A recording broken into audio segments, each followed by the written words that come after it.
All right, checking Wimkin here in a quick sec. Sorry for being a little late, folks. Had some technical difficulties, but it seems like everything's 5x5 now. Getting up on Wimkin. Not had a chance to go on over there. Please do. Livy, should be good on Wimkin, yeah? Looking. Yep. Shutting it down. All right, we've got an interesting thing. Someone who's posted now 56 times in less than 12 hours. Certainly not a record. I mean, highest record we have is that crazy lady. I was going to say that. That batshit lady that posted 700 times in like 3 days. That lady was nuts. This guy's right up there. He's, let's see what so far. He scored a 97 on his ASVAB, and he wants to compare ASVAB scores, Leroy. The guy doesn't have any idea what I did in the service, so it's going to be funny.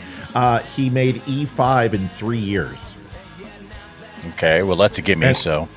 And he served 3 years as a shopkeeper. Oh. Right. One of the most sounds closed legit. rates, and that sounds legit to me, too. A lot of meritorious advancement in shopkeeper-ish type stuff. Let's see. Physically fit. Wants to challenge me and thinks that this 50-year-old body. I don't think he understands. Let's see. I'm a fucking pussy, is what he said. I haven't cussed at him once. Really? Except for when he was on the show. He came on for like 2 minutes and then couldn't handle it and just fucking bailed because Who's this? He came on. This is a viewer. And started lying, and I called him out on it. He doesn't like it. So he's like, if you could just be respectful and amicable. I'm like, that's a two-way street, dude. So we're going to see if he's going to call in. He's got the number. We'll see. We'll be right back, folks.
I understand that he is officially going to come on. He says he's going to smoke weed in order to lessen the odds. While I was loading the show, posted another 16 times. So I can't wait to get him on.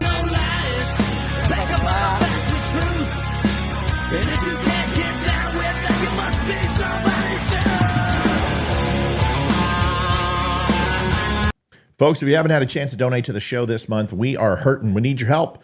823. We are way behind our goal. Way, horribly, desperately. Holy crap, how are we going to survive behind? Need your help. You can go to linktapgo.com/thedumshow. Help us out. Let's keep that show going. Let's keep it free, folks. Let's keep it on the air. Thanks.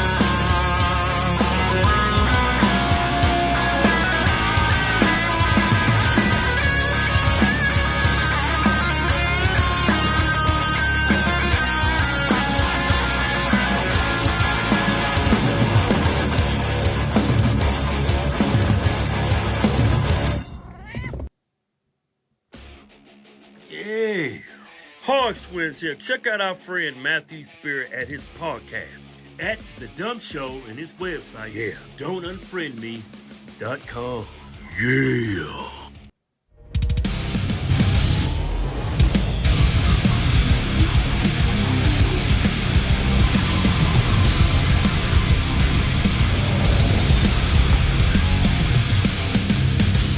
Step into a Wimkin. This is the Don't Unfriend Me Show with your hosts, Matt, Leroy, Amy, and Olivia. Geopolitics, military analysis, and election coverage. Coming to you live on all major social media channels at The DUM Show. Honest, direct, unfiltered. We can agree, we can disagree. Just don't unfriend me. Welcome to Don't Unfriend Me. Super Soldier Captain Rainbow is looking to come on. He's not in the green room or anything. He couldn't find the, because his ASVAB score is so high. Super intelligent. He couldn't find the link that I gave him less than 3 or 4 hours ago. We're gonna let him sit, do our intro, and then we're gonna bring this guy on. He wants to debate me. He's very, very excited to debate fantastic. me. Yeah, and I don't think it's the last time he was on. He started lying right away and melted down. Got frustrated. He's been on before? He came on this afternoon. I invited him, and I was sitting here and I was writing the other show, and I'm like, all right, come on. And he came on and immediately started lying. He's like, well, he started telling me his service history. And you want to see my DD-214? And I said, yeah, I actually, sure, why not? No, but I didn't until he started questioning my service, right? He goes, well, I need to send it to you. Where's a share link here? And I'm like, dude, if you tell me you served, and that's not even the question. The question is, and the whole issue is that you question my service first. And he goes, no, I didn't. No, I didn't. I didn't do that. I didn't do it. And I'm like, dude, yes. First of all, yes, you did. And I've got the receipts to show you. Would you like me to show you? And then, started just blah, blah, blah, blah, blah, blah, blah, blah, blah, blah. And then I said, okay, well, and then I read it to him. And he's like, oh, well, okay, fine. Yeah, I did. And I said, I know you fucking did. So trying to Isn't get it funny him how there's, when you catch someone in that, catch 22, they always tend to backpedal out, in the face of actual real hard evidence. Nobody seems to ever have the sack, basically follow through. And, it's always this backpedaling. Oh, I'm sorry. I didn't mean it. Oh, Correct. I misunderstood you. Don't be a then he started kissing ass, tell me how smart I am. And, is this the same guy that was on the video talking to me now? And I was like, yeah, dude, of course it is. Oh, well, I want to talk to this guy versus that. And I'm just like, okay. So he wanted to, Was this somebody that maybe I invited from a different page? Oh, no. This guy is just the prototypical, I've got no life, and I'm going to go ahead and I'm going to try to measure my service jacket with your service jacket, right? And so that guy never did anything in the service, so he's got to go ahead and try to prove it in civilian life, right? So, and I don't have time for that. I don't give a shit. I have no problem with this guy's service. I have a problem that he, with blatant evidence, is defending a guy with stolen valor. And thank you, Stump, for helping us out, Stumpy. We appreciate you. So since then, he has called me every day. I own your podcast. I've broken it. People aren't defending you. I'm like, dude, you don't understand how my podcast works, obviously. First of all, nobody defends me. I don't need anyone defending me. Number two, you're on a post with 536 likes. It's nothing. The average meme that we put up gets less than 1,000. There's like a 56 people who've liked what I've said. There's 16 people who are laughing at you. The ratio based upon that is you're embarrassed. People you're wasting their time. You're so annoying. They just don't want to get involved. You've posted fucking 60 times now. Now 60. You need to calm down. Stalker alert. Well, it's okay. We're gonna see. I'm gonna invite him right now. We're gonna see if he's eagerly anticipating coming in. So I'm gonna try to let him finish and let him say whatever the fuck he wants, and we'll see how this works out. And then if not, and it sucks, we'll just dude, I've got a video. Real quick. Let's see if I can find this. It's not the one that you and Olivia made last night, is it? No, this is the one that you and I made, to demonstrate. Come on, dude. Your hand on my head, that one? Yes. By the way, folks, the shirt of the show is Small Town. You can go and put that. You don't need a code. Try that in a Small Town. Is available right now, 15% off. You can go ahead and put that on there. Go to thedumshow.com. Here is the video. It's funny, and it's grown like 12 since then because he's like manically posting right now. Here's the video. His name is Keen Dillon, I guess. Sounds like a porn name. it's really close to Karen. It's really close to Karen, right? And I think I even said that to him. Here it is. And it says, well, here's the video. Now, these are comments made to me. And I probably get a few hundred a day. But this guy just owns the whole. He won't stop. And since then, and those aren't even comments. That's just addressing me. I kind of feel special. Let's go ahead and give him the invite. Special. I think so. I think I'm feeling special. So we're going to let this guy talk, and we're going to hear why he's melting. Oh, my God. He's still posting. He will not stop. Oh. I think you have a stalker. I think he's got a crush. Yeah. I get it. Let's see. A man crush is allowed, right? We couldn't get what a butch. You do my brothers in arms a disservice. Anybody who says you do my brothers in arms in service didn't serve. I seriously doubt that this fucking guy served. At this point, it's really hard for me to believe he served because he bragged about his ASVAB. Who the fuck brags about their ASVAB score? Nobody. Did he say what branch?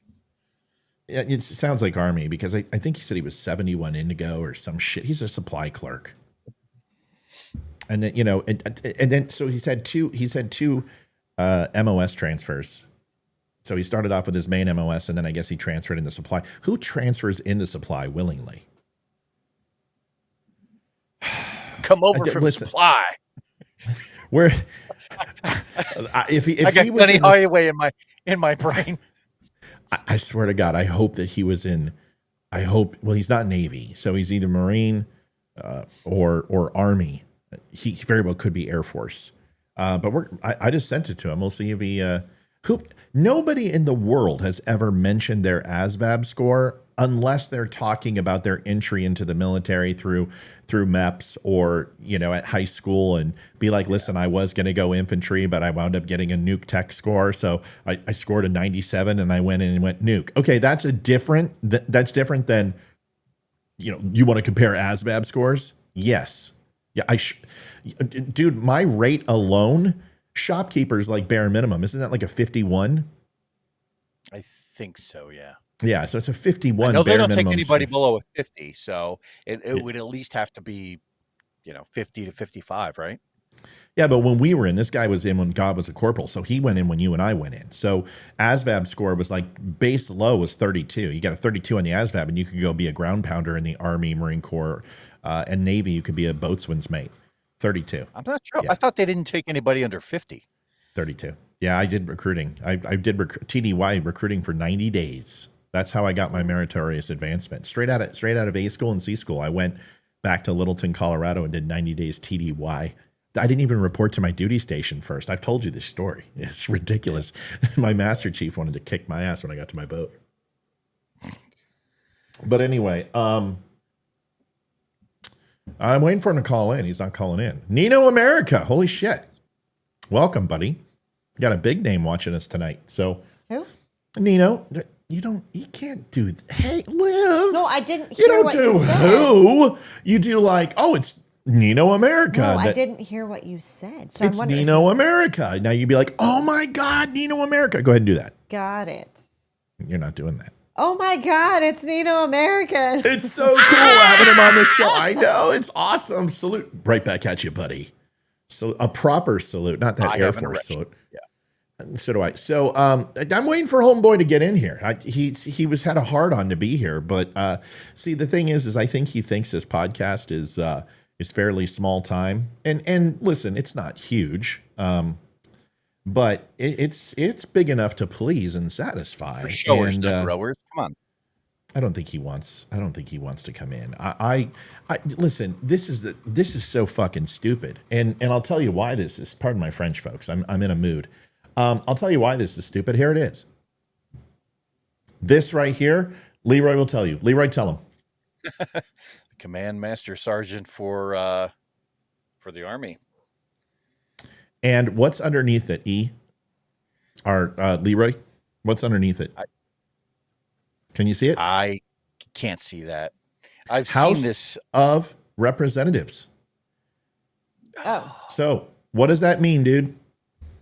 That means he is the head dog. He's the head enlisted cat in the Army. But what does it mean if it's not true? If he was already retired, hold on. If he was already retired, not active, not reserves, became a House of Representatives, and he got a slug coin made, and you know what a slug coin is. Slug coin is fake. Got a slug coin made with E9, Command Master Sergeant on it, already received his discharge papers, and he also knew that he was downgraded and ranked to an E8 and what his pay rate would be for any retirement he earned, and he did. So he knew he was an E8 and got a slug coin made with E9 Command Master Sergeant on it. What does that say? What do we call that in the end? That decries something called stolen valor, folks. That's it. That's it. Thank you, Deborah. Thanks, Deborah. Thank we you, need them Deborah. tonight. We need a lot of help tonight, folks. We need a lot of help. So our Command Sergeant Major, not Command Master Sergeant. yeah. I don't know why I keep doing Command Master Sergeant. I do Sergeant that Major. too. It's dyslexia. It's just what it is. I'm not good with the Army, Air Force. Yeah, Okay. it's not that. It's that it's dyslexia, and it's a bitch. So if you stamped a slug coin, knowing listen, everyone knows what they got out of active duty. What did you get out? Active duty. What was your rank? Well, are you still? Well, you're still active. Did you re-up, or are you still reserves? You're reserves. Oh yeah, I'm in the reserve, but I mean, Okay, so what rank did you get out of active? oh, E5. Okay, so you and I got out the same rank. Yeah. So no, E4. Excuse me. So E4 for me, E5 for you, and you served how long before you got out and active? You're 5 years. Yeah, that was just at 5 years. Yeah. Yeah. Okay. So roughly the same. I was a little bit under because of my disability. So I got out, but my crow was on the rise. But Intel is a very closed rate, and it's actually not horribly difficult to, as long as you're good at your job, your evals are good, your physical aptitude is good, you're going to be fine. You're 5 by 5. Okay. You don't have to get outstanding to make E5 in Intel. You do need to have outstandings as a shopkeeper. I guarantee it. Probably one of the most open rates. It's right up there with Boatswain's Mate or AO or anything like that. It's a grunt work job. It's not yeoman. It's you're a shopkeeper. So you're going to have a rate with a lot of people in it. And when there are a lot of people in it, everyone's trying to make rates. So you've got to, as an intelligence specialist with 1,000 of them, you got people retiring all the time and they need backfill. So you kind of make rate real fast as an IS.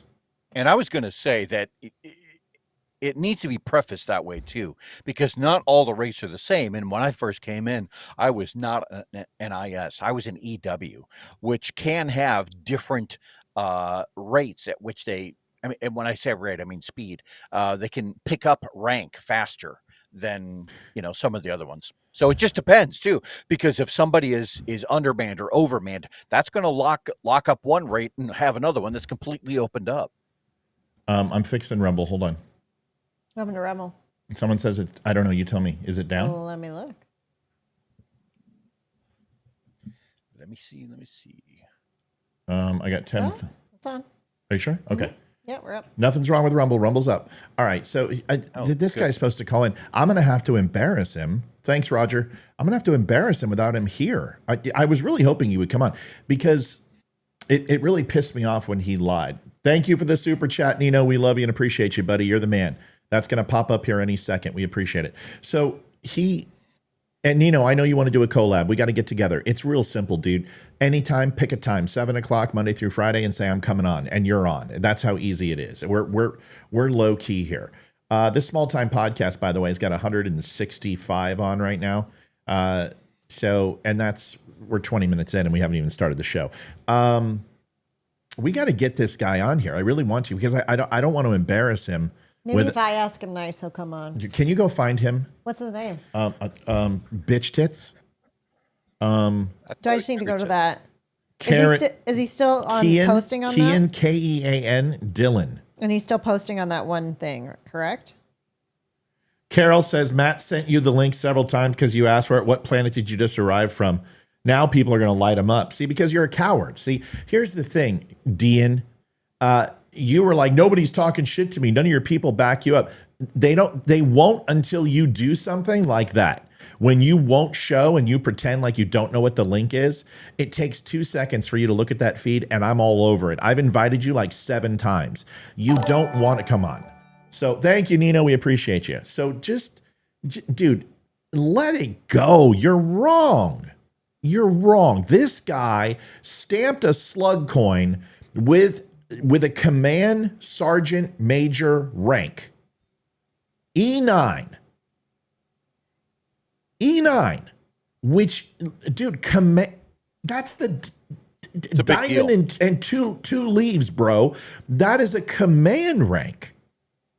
And it is very recognizable. In fact, when somebody is rocking that on pinks and greens, or someone's rocking that in Marine Corps dress, olive drab, you see that thing from a mile away. And if you are enlisted, you snap to quicker than a colonel and quicker than maybe not an admiral or a general, but a colonel or a captain walks by, you're popping crisp. But man, NCO of that rank walks in, dude, you are freaking 45. You are tight. You're adjusting your freaking hop step with your buddy next to you, and you know your hands are on the gig line or your trouser line, and you're snapping pop too. It's the same as it's the equivalent of like the Navy MCPON, right? The highest enlisted rank in the Navy, it would be the same as that. So it's a big deal. And so to embellish your rank, or to embellish parts of what you've done throughout your military career, to kind of, throw a little extra zip on that old resume, it's wrong. It's wrong in so many levels. And we're going to have Trump and Elon on Twitter as long as it's working, because remember, with DeSantis, it was broken. We'll see. But Trump posted on Twitter today. So he's going to start. Somebody said, they're like, oh, wow, is Trump listening to you again?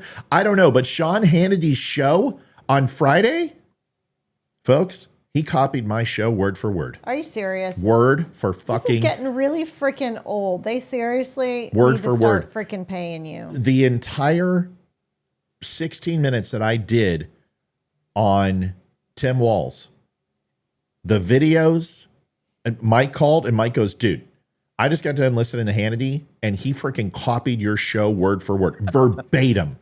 I mean, verbatim. Everything you said, every point you made, he exactly did it 3.5 hours after you released your video. That's just, it's so frustrating. So that's good you and need to give bad, you credit. right? Sure, it's good and bad. The good is that at least the content is good enough to make it primetime. The bad is give me some credit or put me on as a writer. Yeah, throw me. Let me go earn it. Put me on as a writer. Do what they did for Jesse Waters and give me 5 to 10 years working underneath you. Give me $175K. Let me write for you. And let me research for you, and then give me a time slot on the weekends, and put me under your wing. Do what Glenn Beck is doing for Justin Barclay. Justin Barclay fills in for Glenn Beck whenever he goes on vacation, and I love Justin. I know who you could get as an assistant writer. My Marine Corps buddy. Oh, Leroy. Oh, sorry. I just asshole. I think this is what it comes. I think this is what it comes on as. Is that I have no problem with this guy. I haven't cussed at him. I haven't, as far as insulting him, I've called him a Karen. I've called him a clown. This guy's called me a fucking pussy. He's called me a hypocrite. He said my takes were comical, questioned my service, questioned my physical fitness. Dude, seriously, bro, you weigh as much as one of my legs, okay? There's a difference. There's guys who are in shape like you, who are 12% body fat with very little muscle on their body, who are just lean and fit. I will fucking break you. My hands alone are size of bananas compared to your frickin', your entire foot. So there's lean and muscular Greg Louganis, Lance Armstrong type guys, and then you got guys who are fucking built like brick shithouses, who look like hockey players, who look big without skates. I'm that guy. Now, you could go ahead and take that forever, however you want. I could still be a complete fluff who couldn't defend himself, but that's not the case. The point is, you're not tough. If you're a supply clerk, you're not tough. And if you're challenging somebody who worked in Intel, you need to aim a little higher. Okay? But if that's all I did, see, that's the thing you need to understand. When people think of Intel geeks, they think of guys with glasses who sit there. No. There's two different types of Intel people. Let me explain. There's field Intel. There's people who go downrange. There's people who are associated with special warfare. And then there's fucking IC guys in a JIC. Yep. Okay? Two different types of guys. I've done both. Same. Leroy's done both. So if you're going to sit here and be like, dude, I'm a shop clerk. Okay, that's cool. And I respect you because you're support just like we are. But we also did things outside of support. That's why we don't claim ourselves as combat veterans. Because the shit we did is somewhere in the middle. Yeah.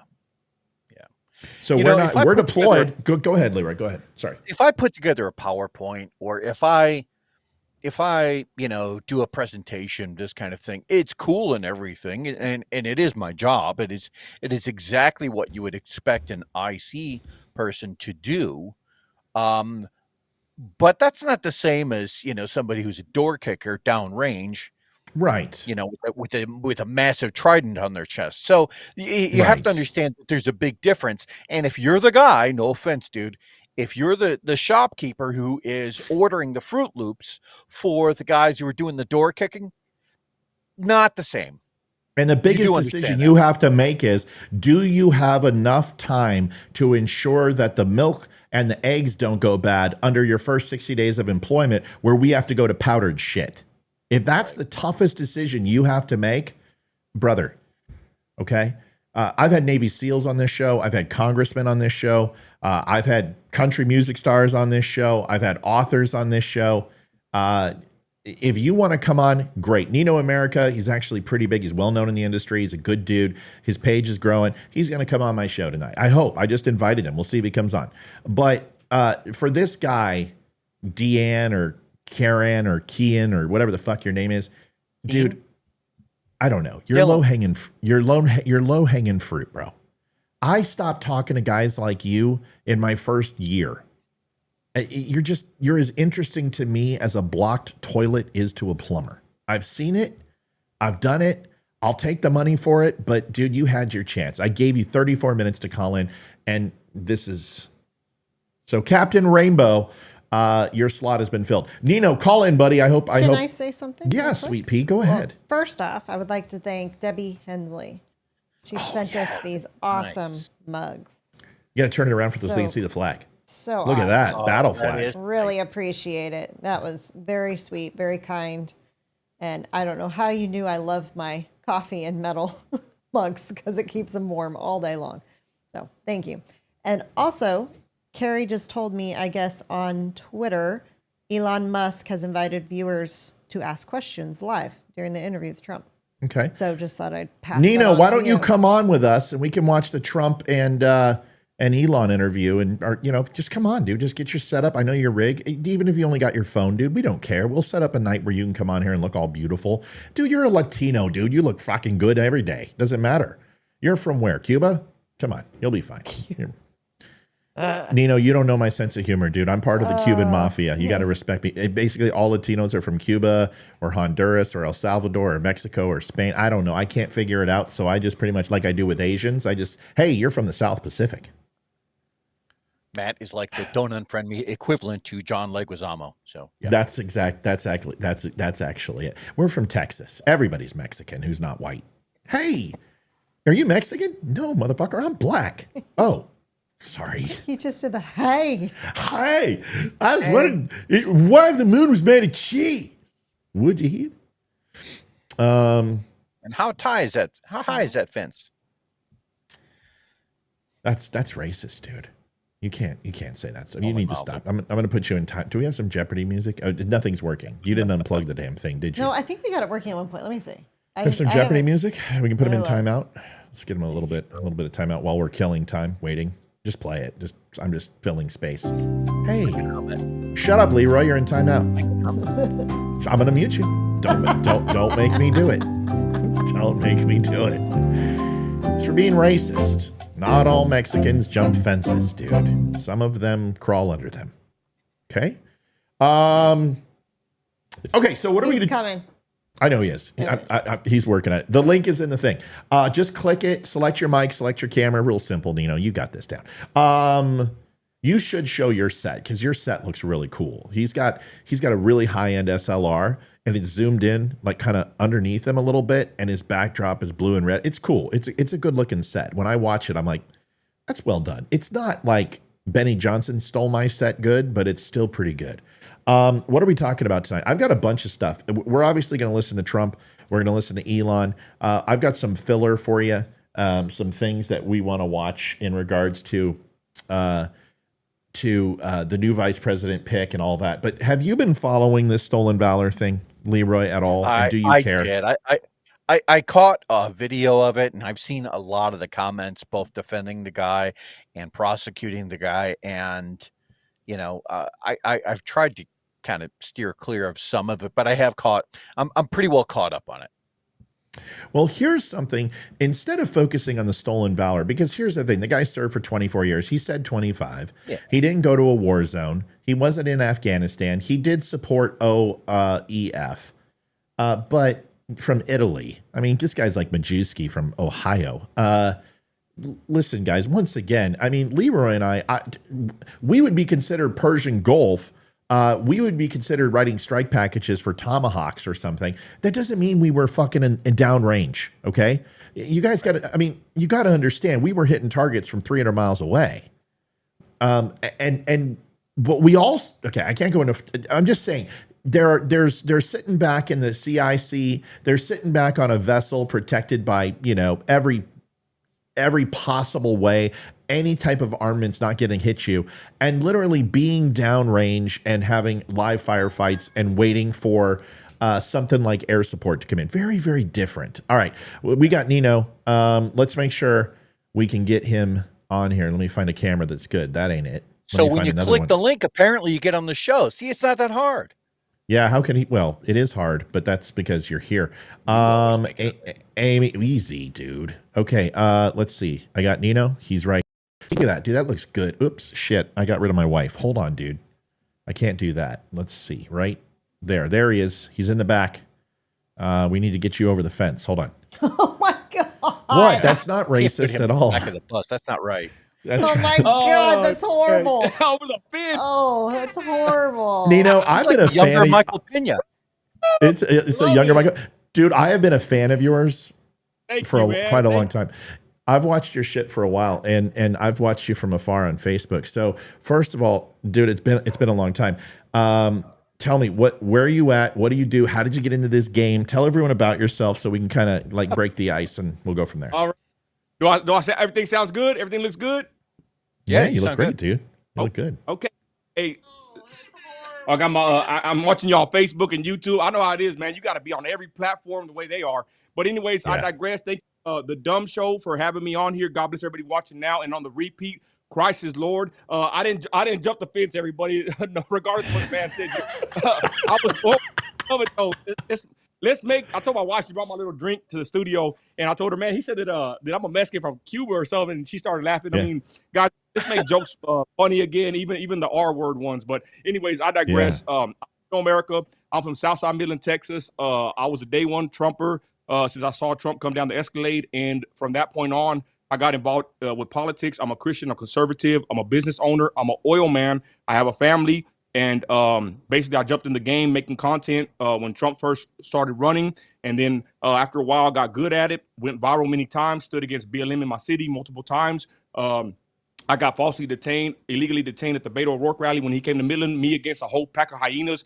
Boy, them talk about them being tolerant, my rear end. Them Beto O'Rourke supporters are not tolerant whatsoever. Are insane. They are insane. Yeah.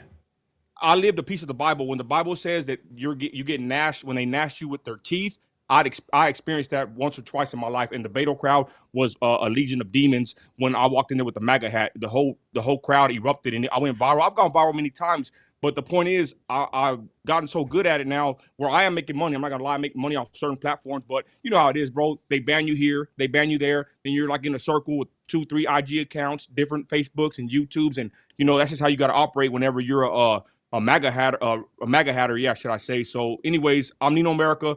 I'm nothing really special, just a Christian that stands up for what I believe in, and that's basically my conservative voice and rights, and I love my country. And I do get offended when they call me a Mexican, okay? Because I'm not a Mexican.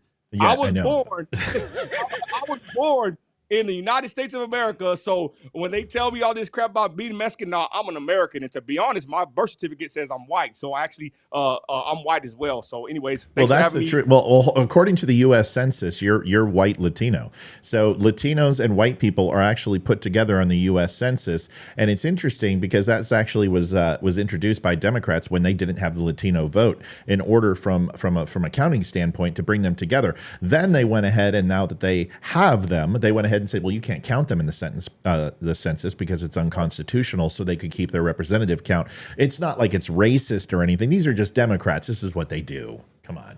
Hey, where did you see, if I can ask, where did you see Beto O'Rourke? Where was that rally?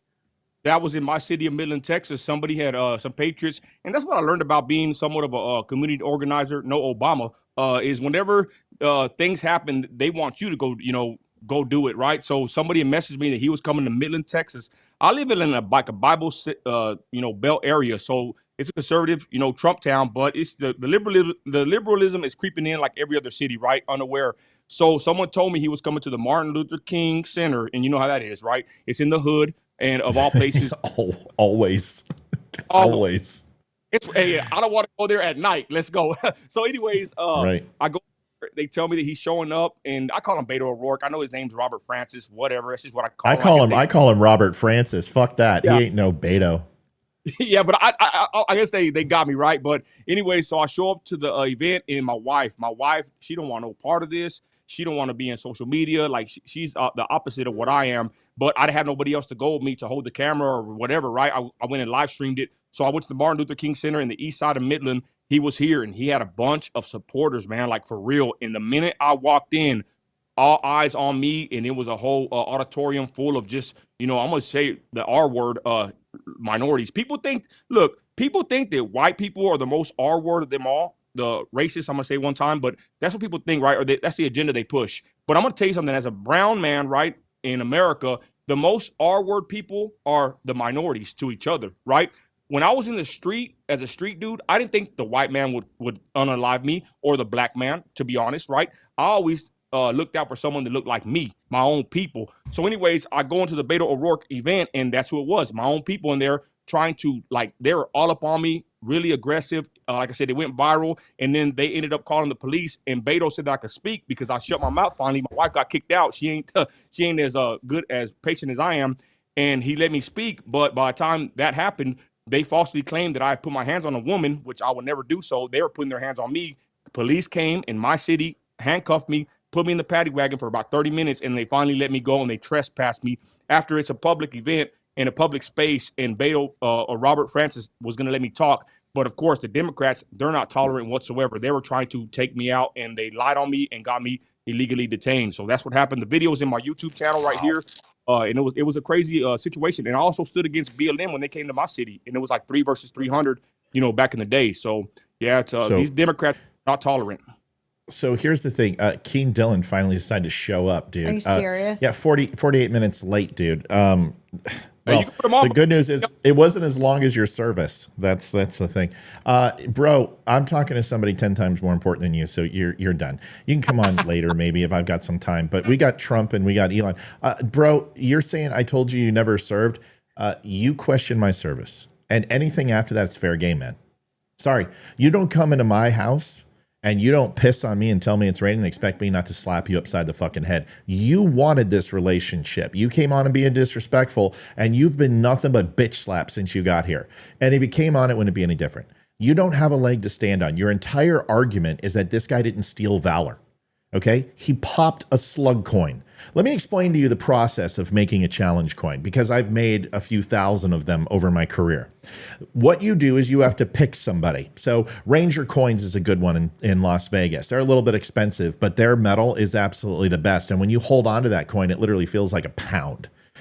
You have to go ahead and get that cut into a template. You have to create the overall design. You have to provide it. You have to sign off on it about 6 or 7 times. Multiple layers. What type of sheen it's going to have. What type of colors are going to be there. What's going to be on the back side. Is it going to be riveted? Is it not going to be riveted? The average challenge coin from start to finish, even if you're going into the Pentagon with American Unlimited, which is also a good one to go to. I have a good friend there if you're looking to make coins.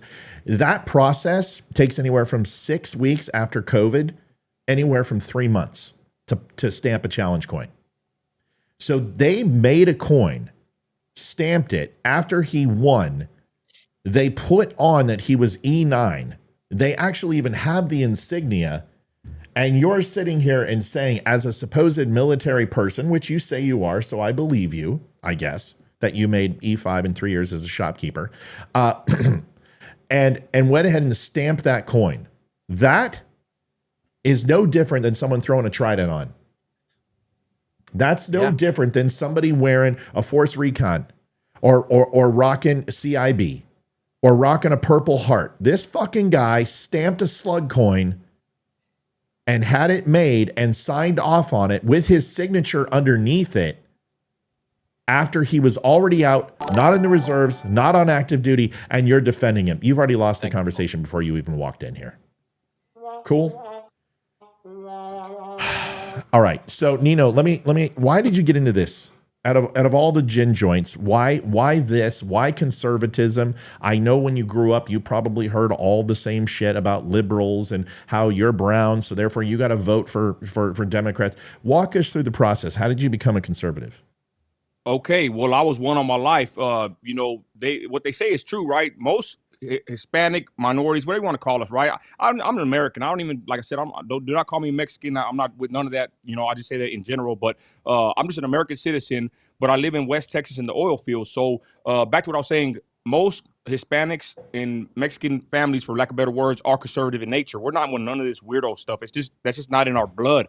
So, anyways, that's how I grew up. But in the oil fields of West Texas, I was working in New Mexico, and I was like a young kid, barely getting a family. Moving out of the street element, right, and trying to provide for my family in the oil fields of the Permian Basin. So I'm out there working in an little lease road in New Mexico, and the only station that would be on was a little AM 550, and guess who was on the radio? Rush Limbaugh, okay? So he's the only person, he's the only person I could, you know, RIP to the great, but he's the only person I could listen to out there. There was no phones back in the day. It's about, you know what, I would say 10, 15 plus years ago, and what he was saying resonated with me. Even though he's a big old, you know, fat white guy smoking a stogie, you know, I could relate, because something happens when you get older. You start worrying about where does your money go. You start thinking about your family. So that was always in me. So that's the way I went, and I'm grateful for Rush Limbaugh, even a little bit of Sean Hannity, even though he annoys me now. And I heard you said that he jacked your style in your episode. I'm pretty sure he did. These big namers do that, and you know it's happened to me, but you can't ever really prove it. But they do that. Anyways, I digress. So Sean Hannity and Rush Limbaugh out there in the oil fields of West Texas, no other radio, no CD player, no phones or nothing, and that's what helped shape me and mold me to know what a conservative is. And from an early age, from then I started getting involved. I voted for McCain and Sarah Palin. You know, I thought they were going to win, and they didn't. And what changed for me is I just kept on working. And when I heard Trump going down the escalator and saying what he said, I mean, something jumped up in me. I remember I was in the kitchen with my wife, and I said, who is this man? And I knew it was Trump, right? But I never heard a politician speaking the way that Trump spoke, right? So when he was saying what he said, man, I said, man, I'm on that guy's side. I'm a Trumper, and I've been a Trumper since day one. Now, I know some people are not down with him no more. A lot of our side is flipped. I don't know what y'all's whole stance is with Trump now, but I look at it like this. I've said it before. It's simple. I want to pay less taxes. I want a safe home, and I want my finances to be in order. Where have you done better? Under Trump or under the Democrat rule? That's just keep it simple, because most people are not heavily involved in politics like we are. So that's how the kind of message I try to get across to my people is vote for your pocketbook, vote for what matters, not this other weirdo stuff that the Democrats and even some Republicans like to push. I'm sorry. Go ahead. No, man. No, listen. You're here for that reason. You're here to talk. You're not here to listen to us, and they get to listen to us all the time. I have to chime in because there's just I'm putting this to bed. I was being good, and I wasn't going to release his DD-214, but I got a copy of his DD-214. See, the thing is you don't fuck with people in Intel because we're really good at finding information that you can't find. Here's a copy of his DD-214. And his social security and everything is blacked out. So I'll be a good boy. And I will go ahead and show you what we've got here. So everyone can understand, and everyone can understand that this guy 100% is full of shit. This is his DD2. You can see Army, Minnesota, National Guard, shows you the years he was in, shows you his highest rank. That's his highest rank achieved, E9. Okay, that's highest rank. But he had a service obligation by 2007-9, date 15, to complete his CSM training. Here's your signatures. Always a woman certifying the DD2. It always is. But here's the one that you really need to look at because there's an amendment to the page, and this is what people don't have. And I've got a copy of it for you. Hold on. Can you explain the ranks? Yeah, I'm going to in just 2 seconds. Let me just put this up here because this is the important page that nobody's seen. And Leroy will tell you what this is. This is an amendment. It's an amended version of a DD-214. Same thing, Army. Here's his name. You've got the unit. And what you're going to show as 5A reads as CSM, changed to read Master Sergeant. Reads as E9, changed to E8. Reads as 50401, changed to read 041917 917 retroactively.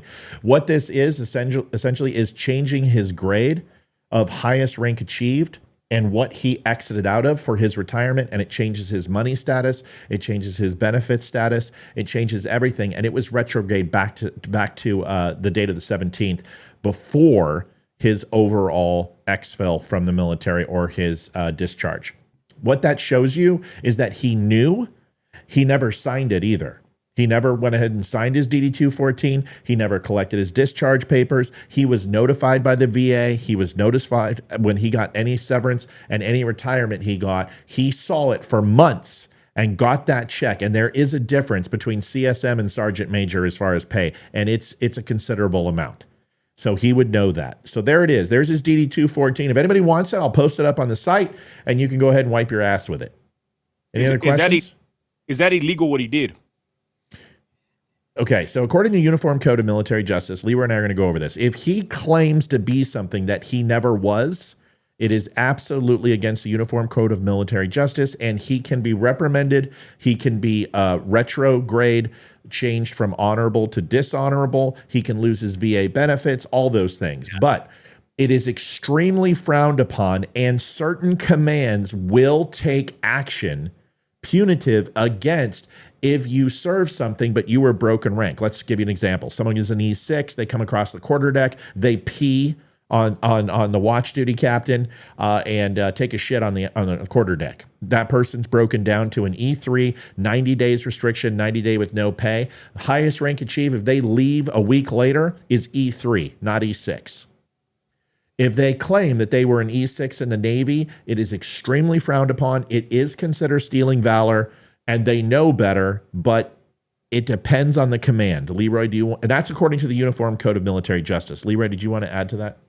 No, I would absolutely agree with all of that, and I would actually further add that because the people that relieved him have come forward and have issued statements to say, hey, look, I was the guy that got screwed when he said, hey, I'm not going to Iraq. And so now there's this mad shuffle, right, to replace him. And so when they replace him with other E9s that are, or E8s that are up to the task when Walls was not, clearly, then you really get, it goes throughout the community. They're going to know what you did. And so there's, if I'm not mistaken, there's two different command sergeant majors who have now come forward to say, hey, look, I knew this guy and it was not a good thing. What he did was absolutely wrong and was stolen valor. Nino, have you been following this? And besides being a social, which I think we should put this to bed, we got to focus on this guy's fucking policy. This is what the focus is. This guy is 100% raging red. So's Kamala. We got to focus on it. Keen's still having a conversation with himself in there. I'm not even reading your shit, dude. I'm so stoked that Nino's here. I got a proverbial heart on. You can't break that down, dude. The blue pill is in the room. You cannot affect my my stasis. What do you think about this guy? What do you think about what he did? Did you serve in the military? You know military. Tell us what you think. No, nothing at all. But I just know when I seen the guy, he looks like he's a creep, right? Someone said he's creepier than Biden. Let me ask you this, Matthew. Is this guy, or can you break it down? If someone asks, what did he do? Because to be honest, I haven't went through the paperwork. Salute all those that have served. What could I tell my people when they say, what's up with this guy? What exactly did he do? If you could break it down in simple terms, that way I can know how to respond to my people and get the message out in layman's terms, if you don't mind. Thank you. Sure. Yeah, I'll give you, I already have a video on this and you can show them the video and just go to my page and scroll down a little bit and there's it's all over the page. But here's what Leroy's going to chime in too and we'll give you the basic. He said that when he was talking about AR-15s, he talked about that they were weapons of war and like the ones that he carried in war. That claim right there is faux pas. That is a no-no in the military. If you're support, you do not claim that you were in war unless you were in a forward operating base or you were actually downrange and you were in a situation of you're taking fire and you're in a combat zone. You will be appropriately ribboned for that service. If you don't possess that ribbon, you do not say you were in a war zone, okay? And that is it, plain and simple.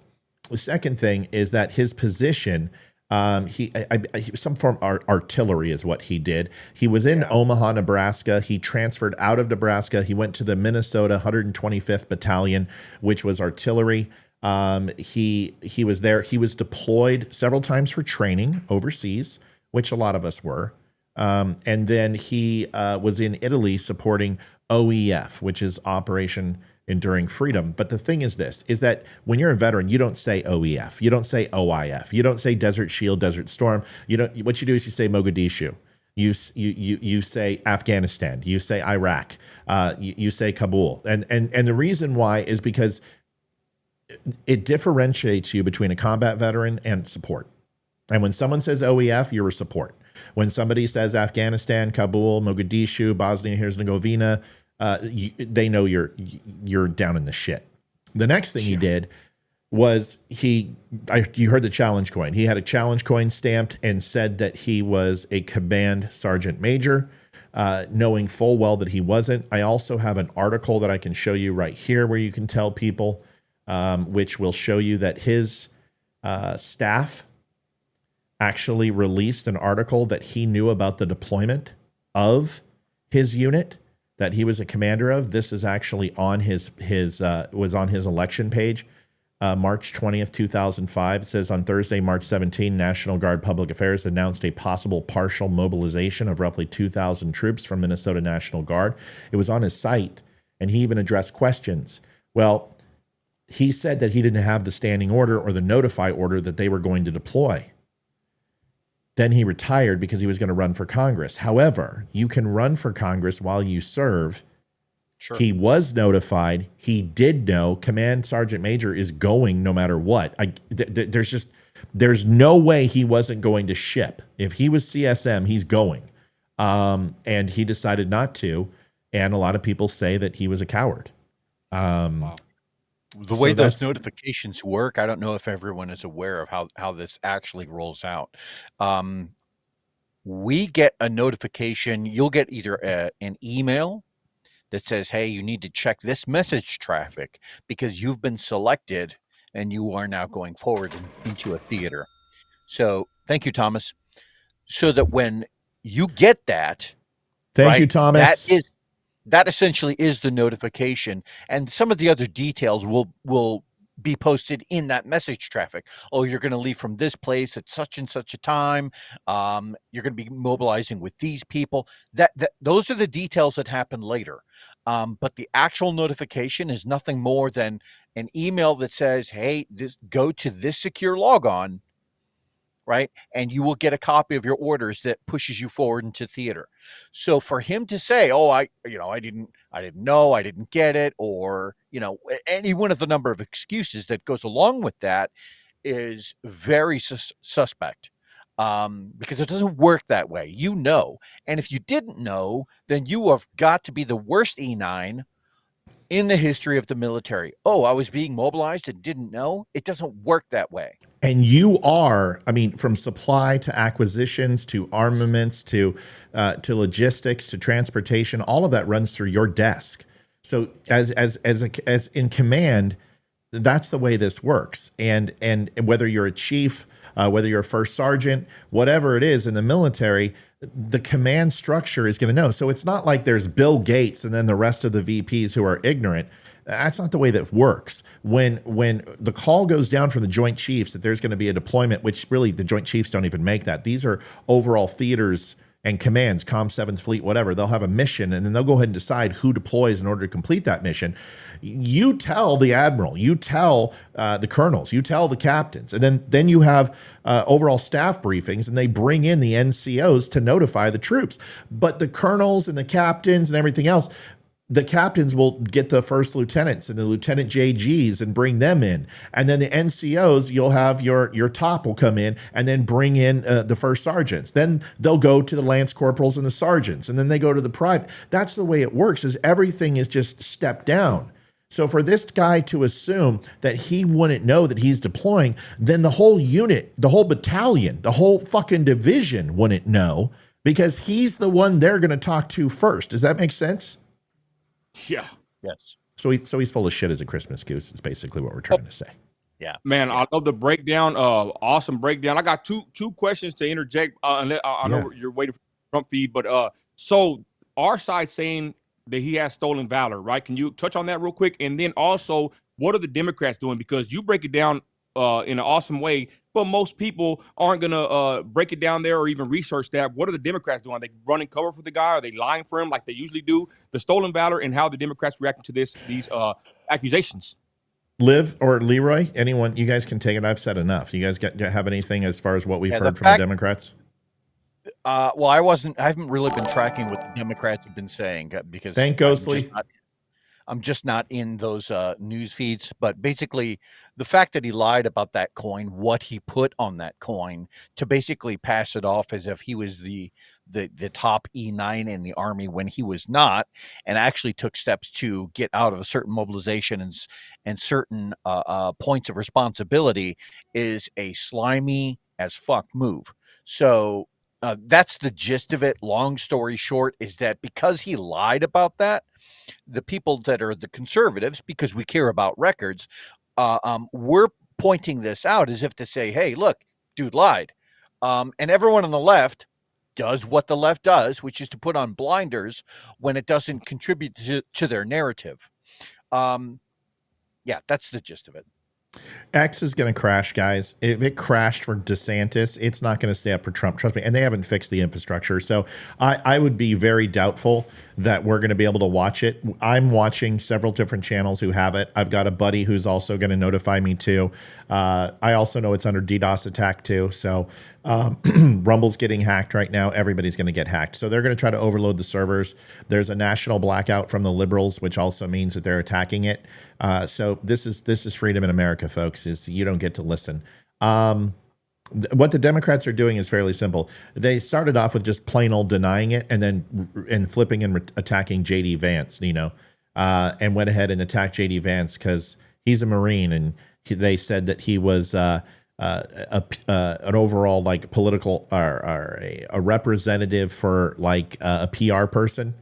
And he's labeled as a combat journalist. He is a combat journalist. That is his MOS. It's actually ranked combat journalist. Just because he didn't serve in combat, supposedly, he went to a forward operating base. He was in a war zone. He was in Iraq. I mean, I'm sorry, but anywhere in Iraq, especially with what was going on during that time, had an opportunity to be hit or struck where he would be. So for anyone to sit here and say he didn't, he earned his ribbon, he earned his service, he was getting wartime pay, All of that's on his DD-214, which I have a copy of as well. I usually don't break out people's DD-2s because I think it's disrespectful. But when this guy's running for president, for vice president, and he's lying, I'm going to out him. One of our viewers on Twitter has a question. Yeah, I'll answer it in 2 seconds. Okay. The next thing that they're doing now what they're doing is say, oh, well, he misspoke. You don't stamp a slug coin in order to cover up being saying something incorrect. You don't lie. You don't suppress information. You don't go ahead and make up a story that he didn't know. This is what happens when you don't vet a candidate over a year and you vet them in 90 days. Kamala's next. If you think that there's not an October surprise with her, I'm telling you right fucking now, there is a tape of her and Willie, and it's going to leak. And I something big is going to leak, and she's going to get crucified. So the honeymoon, what the Democrats give, they taketh away. So be patient. What's the question, Livy? So Evelyn wants to know, do you sign up for a term of service when in the National Guard, or can you get out or quit whenever you want? Leroy? Sure. So when you sign up, you can sign up for 2, 4, 6 years, whatever whatever it is that you like. You can, if you decided you wanted to stop going, right? If you wanted to quit, really, it's not that hard. 80 to 90% of being in the reserves or being in the Guard is just trying to stay in the service, in the National Guard, in the reserves, because they lay so much administrative and physical demands on you that and it's required every some systems require 3-month revolutions, some of them are 6 months, others are a year. And if you decided you didn't want to be in, all you'd have to do is not do the work, and they'll boot you out. But there's a caveat to that. If you got paid a re-enlistment bonus or any sort of bonus at all, and you don't finish out your term, just like what Matt pointed out with what's Walz's contract, if you commit to something on paper and say that you're going to attend a school, you say you're going to be in for 6 years, or you agree to, hey, I'm going to go to this school, and if I don't make it by this time, right, then not only can you be let go from your contract, but then you have to give back that money. Yeah. So really important. And if there's any type of admin or clerical error as well, like say he was paid for a year, 10 years, 20 years as an E9, and it was an admin error, they will go after that money. The United States government, they don't give a shit. They don't care about you. They care about the dollar. Like, for instance, the story of what Donald Trump did for me. A lot of people say, well, you're a vet. Why do you support Trump? That's really easy. No president has impacted my life minus inflation or taxes or, a decision made by not putting enough fucking armor on Humvees or not making sure we have Kevlar or not taking care of our fucking people overseas. But Donald Trump impacted my wife and I, and we're going to tell you how. Olivia, you want to tell Nino and the gang how? Yeah, it was. We just moved to Texas, so it was summer 2017, and we get a letter in the mail stating that Trump had signed something to where all of any back pay that you were supposed to get, or it was when you got out of the military, it was your severance or whatever it was, and they weren't supposed to tax that, and they ended up taxing it. So $4,971, and they took almost 50% of it away from me, which was my medical severance. Yeah, so they weren't supposed to tax it. So Trump signed into law that any veteran that happened to, they got their money back completely, the whole amount, not just the 50% they took for taxes, plus interest. So whatever year he got the severance, they added on interest to the year until you got paid. So that was a little over 20 years of interest on top of that was. And yeah, it was pretty cool. It helped us a lot in that move. And that's for sure. That's one thing that he did. And then what he also did is that any command or excuse me, any service related injuries that were waived off because of, and I can't go into details, but there were certain situations and certain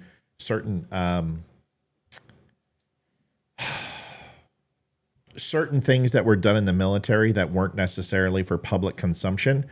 and the VA was not necessarily read into some of these things, if these situations resulted in injuries of people who were working in special forces or special operations in any clandestine form, if they were hurt, a lot of these things would have so much bureaucratic red tape that they were simply cut off by the time of a waiting period to submit some of these injuries. That happened with me. They did almost $23,000 worth of teeth repair that were all temporary. And I was overseas when I had my injury. I lost a lot of my teeth, my back, my knees, my clavicle, my cheekbone, orbital bone. I mean, I was fucked. And I had to hit all of these dates in order to be medically covered. And the problem is I was in Torrington, Wyoming, and I was 2 hours away from any military base.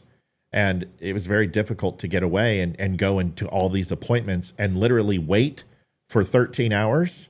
And you get there at 06, and then at 07, you find out you got to come back tomorrow. And that's what happened at the VA. And this would go on ad nauseum. So I'd have to get a hotel, put a hotel stay, and stay there for 3 or 4 days and go and wait at the VA all day, all night, and never be seen. Well, I couldn't do that. So all of these injuries that I had expired. So what Trump did is that he opened up from, I think, 1971 on, anyone who had any injury that was viable, 100% could go and claim it, and the VA review board would reassess and appeal the decision to terminate. So we did, and they did take care of some minor things for me, but nothing. My back surgery was $750,000. They didn't pick that up. They didn't pick up my teeth repair. But either way, Trump did that, and a lot of my brothers and sisters got taken care of. Unfortunately, they did not take care of me, and that's the way it is. So, Does that make sense? Awesome, amazing. Trump is a president, the best president in my lifetime, and for him to do so, I mean, to even put the interest on it, right? Like, you would think the government would, of course, I would think they're against doing something like that, but for them to do that, right. I mean, hell of a story, man. That's awesome to hear, Matt. I don't know if you have time to touch on this though.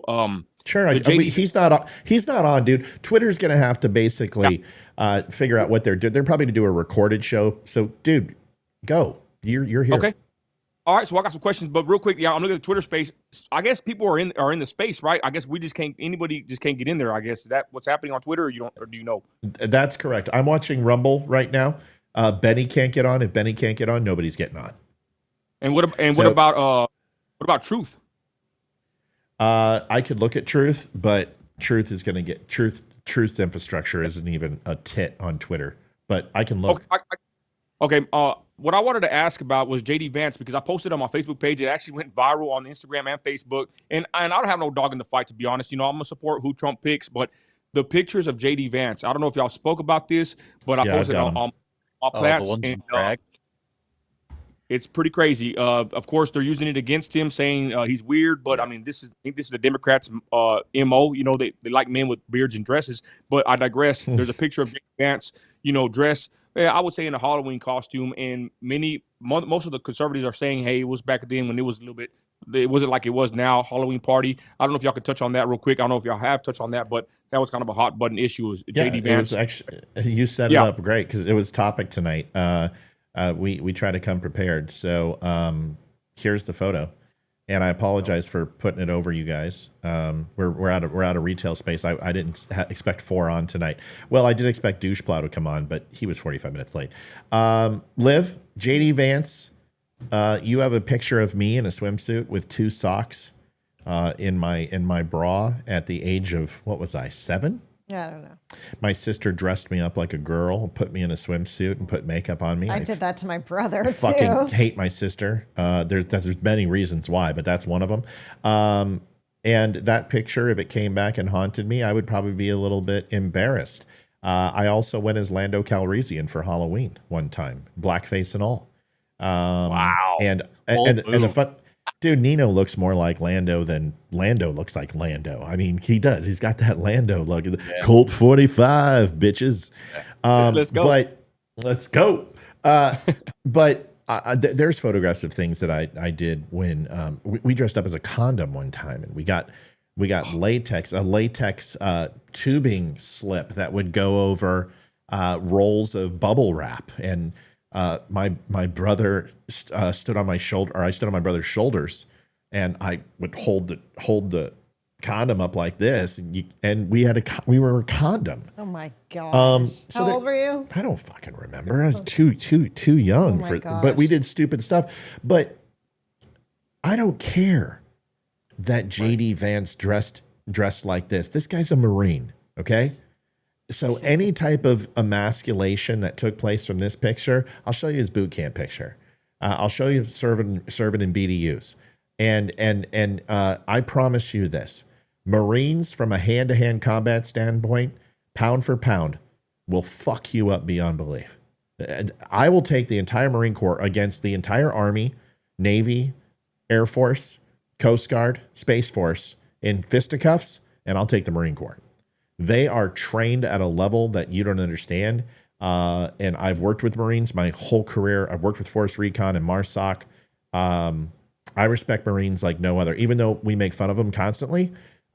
So I don't think this hurts JD Vance. I think this pisses off conservatives even more because of the hypocrisy. Leroy, what do you think? And then Nino, I want to hear your opinion. Then Liv, I really want to know yours too. Actually, Liv, go first, then Leroy, then Nino. Go, Liv. So it's funny that the Democrats are bringing this up because, if I'm not mistaken, Northam dressed up in a KKK outfit for something. Yeah, he did. And he likes to murder babies tonight past 9 months. Also, I can't remember, but I thought one of them dressed in blackface as well.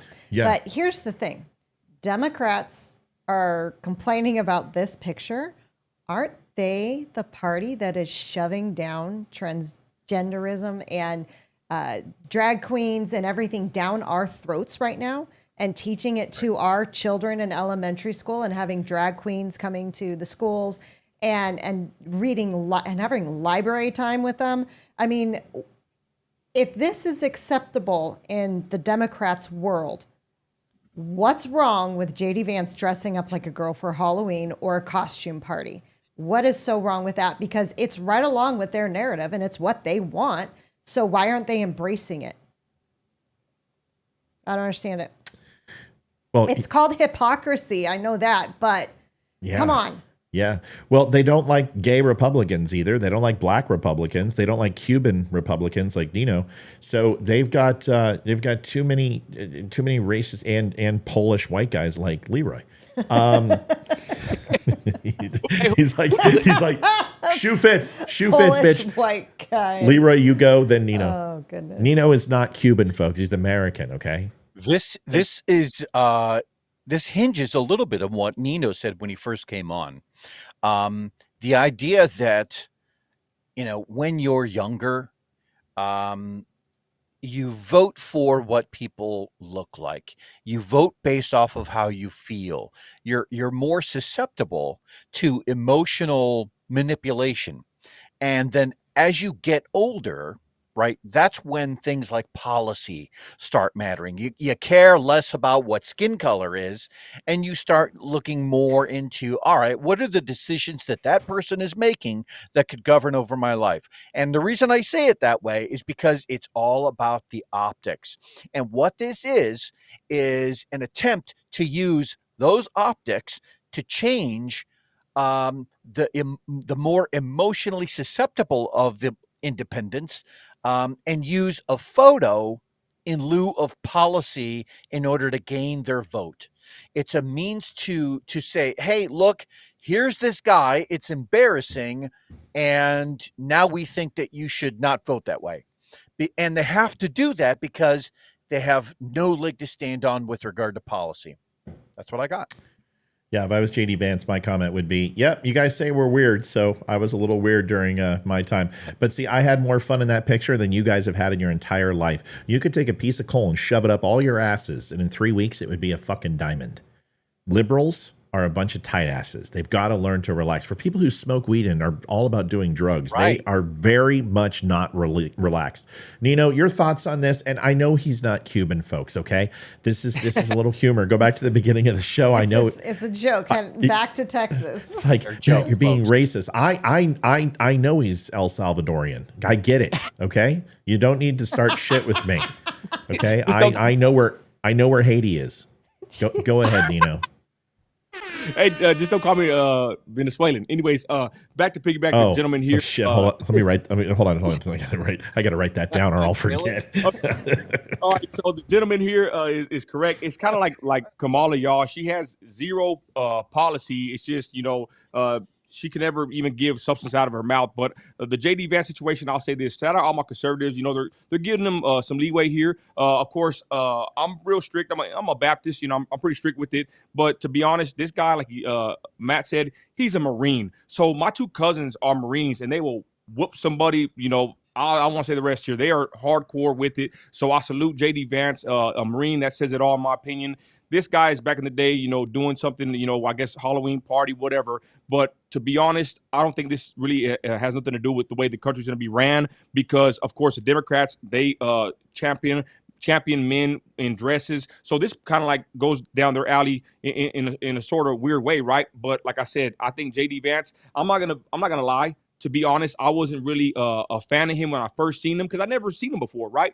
But when I found out why they picked him, because it was basically a good move to get a certain demographic, and then Trump picked him, I said, you know what? I'm going to trust Trump with this pick, and you know what? I'm backing Trump and JD Vance. And again, the picture, I think, is just another hit job on JD Vance, but I think it's actually backfiring, because you're right, Matt. The conservatives are pissed off, and from the comments I see and the blowback, they are saying this is just another play from the Democratic playbook. This is all they got on the man. So if this is all they got, what does that tell you? I digress.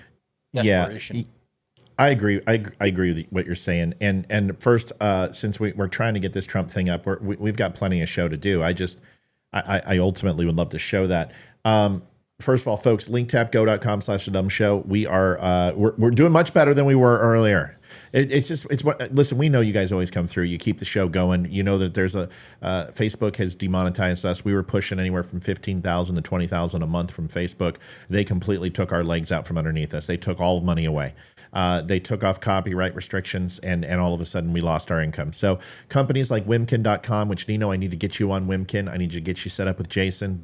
We're owners in the company. So it is an amazing social media platform. You don't have any of this crap. So if you can help us, folks, we appreciate it. We want you to do us a favor. Take care of your friends, your family, your loved one. Get your vacation set. Donate to a charity. Do all those things. Take care of you. Put your oxygen on first. But if you're sitting around, you got a little extra, help us out. Let's keep the show free. Remember, you go to thedumbshow.com as well. And last but not least, I apologize for my language, Nino. I hope it doesn't offend you too bad. I know you're a good dude, and I know you're a godly man. So I apologize. I should have asked that question. No, you know what? Hey, I stand for free speech, and free speech, no matter who says it, even the Democrats. I stand for free speech for everybody. So you don't got to apologize to me, brother. Thank you for your service, and thank you for having me on the show. I'm currently looking at the Trump Twitter space. It's 20 million plus interactions, but it's still a no-go. Go ahead. If you guys understood the amount of bandwidth that takes, I mean, they are working in the teraflops per millisecond. 20 million people on a site. Jason, if he was here, he could tell you, because he runs a site that handles 10 million people all the time. That is an incredible workload. So anyway, Nino, tell everyone about your channel. When are you on? What's your forte? And kind of how to follow you. We're going to get you on Wimkin so they can follow you at Nino America. I'm going to set you up with Jason right after this call, because he is just such a good dude. But tell everyone where they can follow you and hear your message. You can follow me on all platforms. Just Google me, Nino America, on Instagram, YouTube, TikTok. I go viral on TikTok all the time.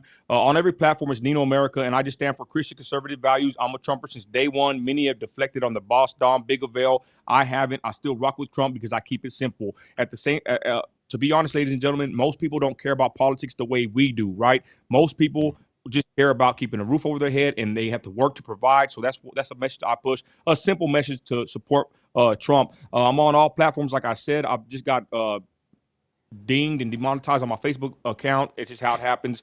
Censorship and restrictions are just a common occurrence for someone like me. Anybody with the MAGA hat on in a social media platform, they know that's how it works, and it is what it is. I would ask y'all to support Brother Matt here in the channel, because it does help out, and it's very discouraging when they take any kind of financial stability away from you, especially on social media. Especially when Matt, I commend you, man. This is a great show. I love your set, your sound, y'all are rocking, and I love your story. And man, you are very detail orientated. I like how you speak. You're very well versed in this genre here. So I do appreciate what you do, and I'm glad I was able to come on here. But again, I'm just a Christian from Southside Midland, Texas. I'm an oil man. I have my own trucking company. I haul oil in the West Texas Permian Basin. Been in the oil field for about going on 20 years, driving the truck hazmat for about 10 to 15 years. And I get up at 2, 3 in the morning and I go work a 13, 14-hour day, every day of the week besides a couple of days off here and there. I believe in working hard. I'm not a victim. My biological parents didn't raise me. They weren't in my life. My grandparents raised me. Same story with a bunch of, people in the hood. And I didn't let that be an excuse for me. I made a way out. I have a successful trucking company, multiple platforms that, bring in thousands a month. I'm a capitalist, and I thank God that Trump came in and helped me, know what patriotism really is. And it was amazing. It's been an amazing run. And I'm continuing to push my message on all platforms. That is Christ is Lord. And, I love my country, the United States of America. And I'm grateful that I was born in the USA. Let's go. Nice, dude. I love that you're using a Rodecaster Pro. I will send you over my sound card so you can get more. You're using the Rodecaster Pro. Is that correct? Yeah. What do you have? You got some more sounds? Yeah. Are you on Series 1 or Series 2 Rodecaster? I got the Duo. I got the Duo here. Okay, cool. So yeah, I just got a sound, like so many sounds that I don't know what you've got, but that's the bass sound in Rodecaster, and I've got some cool ones that you can have, and we'll send them over to you. What real quick, and I have to segue because there's something important here. What SLR are you using? What camera and what lens? My camera, I'm using a Canon, just a Mark II M6. Yep. I wish I would have went with the Sony, to be honest, because I think the Mark II looks better. Carl Zeiss lens is good, but are you rocking L glass? I'm rocking the 1.4 Sigma lens. That's close enough to L glass. And I got a black mirror filter on there, a little puts a good cinematic look on there. And I'm all about to be honest, anybody out there that's making content, keep doing it, because my wife likes it. I come to the studio in the back of my house in my Trump cave because it keeps me sane.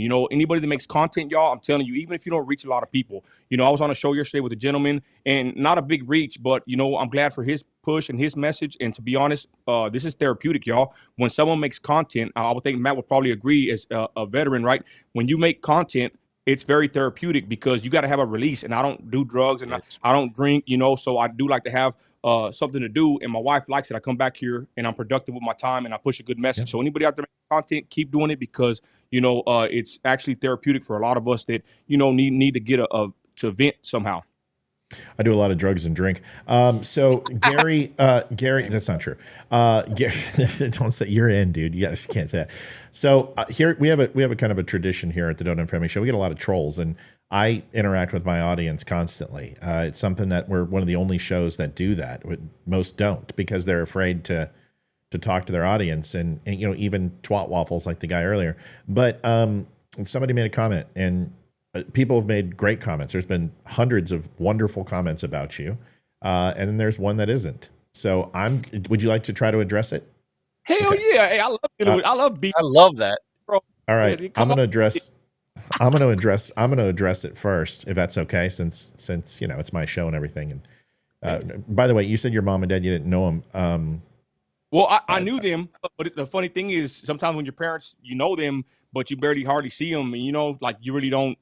They're not in your life. It's sad. It's a sad fact, but I'm in my kid's life. But anyway, sorry.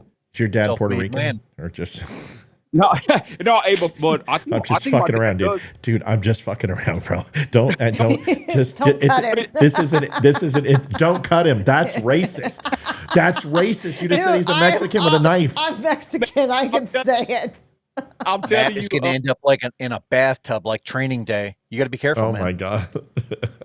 I'll hear more of it. You don't hear that much more nowadays in 2024, y'all. Come on. No, people don't know how to laugh, dude. People don't know. Like, everyone gets it on my show, dude. There's nobody who's bulletproof. It's just the way it works. So I do. So this is what Gary, and dude, I'm from that same hood. So don't let the white boy fool you. Gary McVeigh says Nino is a fake Christian.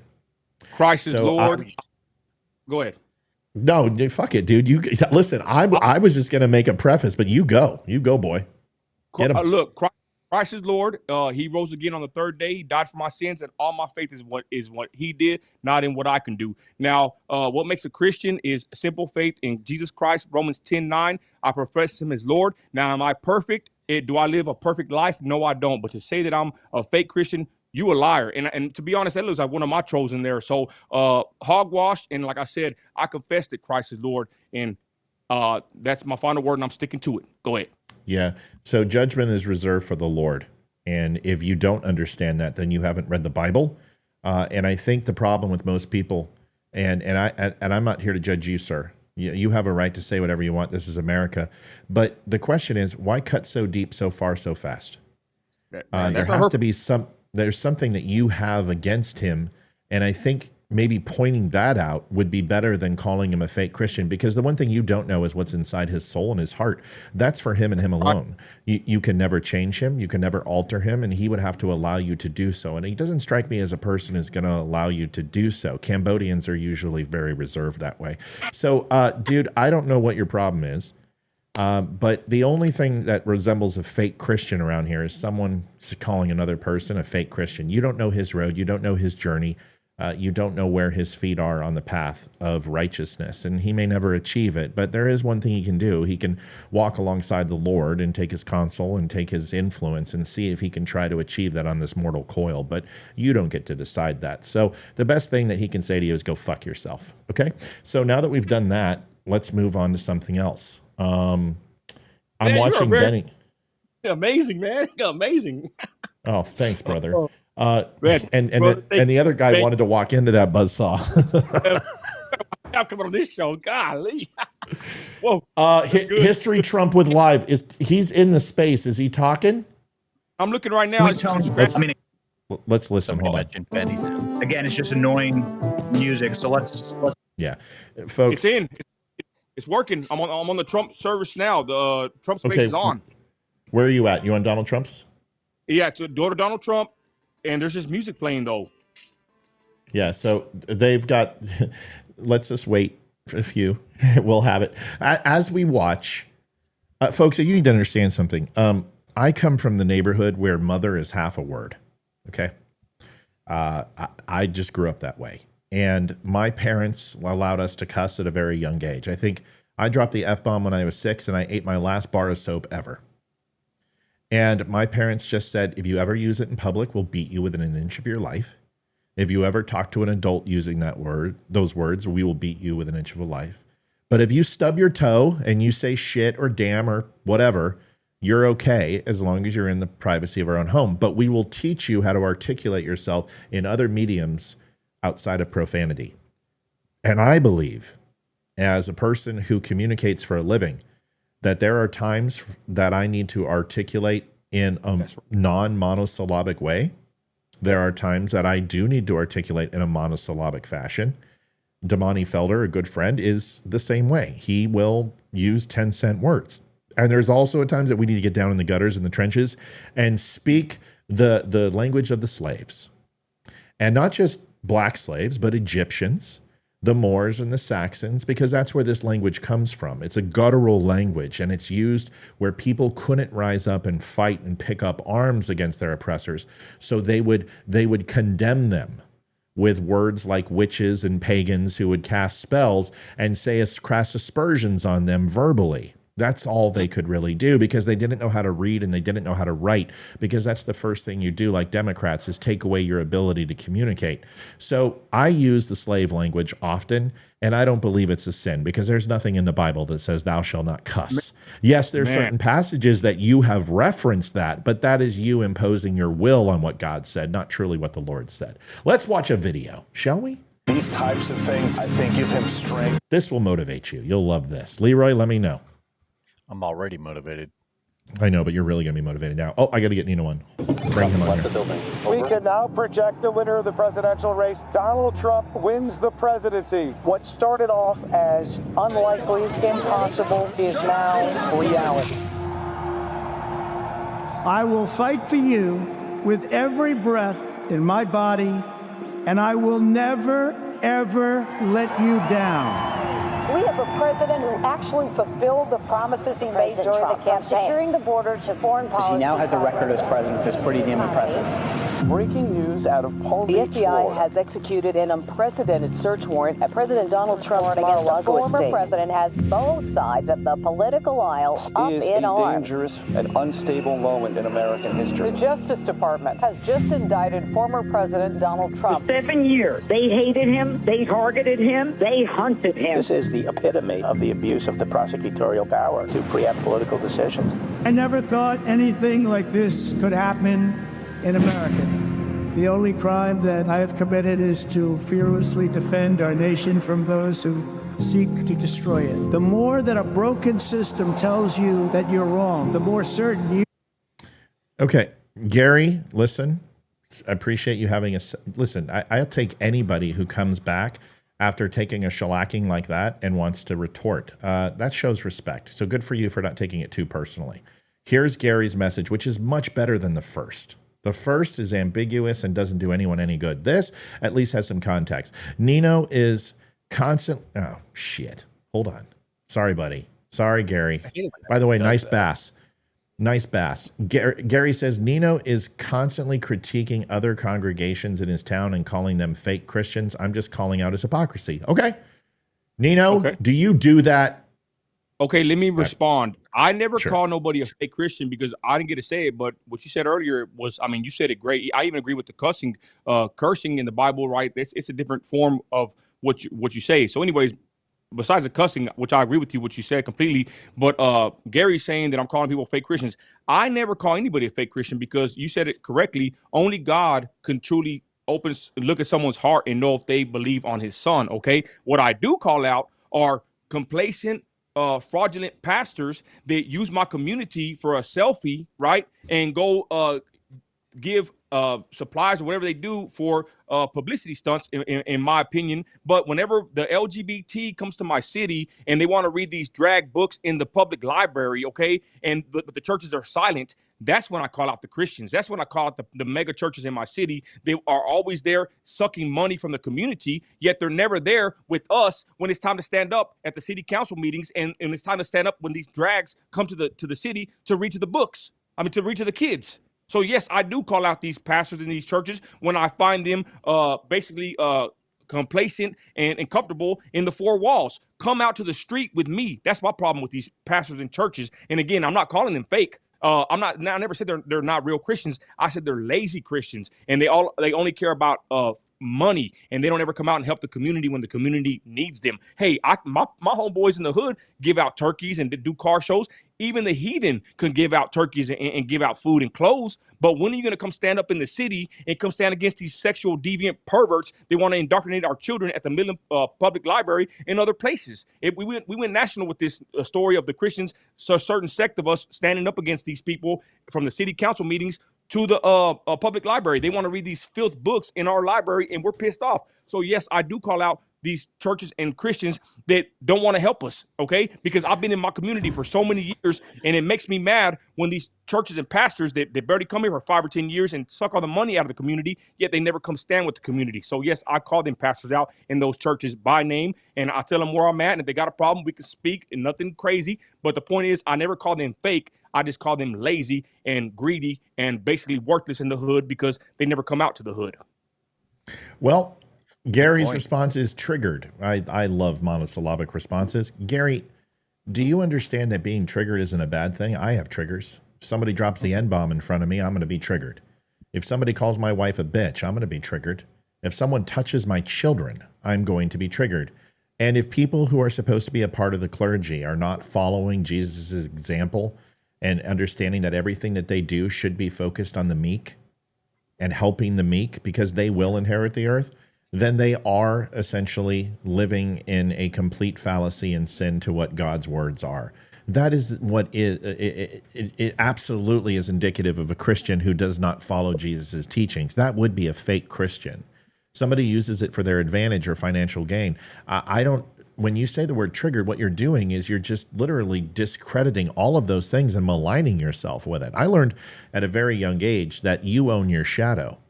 And you cast a shadow around a 6-foot circle, depending upon where the sun is, minus being at 12 noon. And wherever that shadow is cast and whatever it touches, my mom and dad, you like to say, is what you own.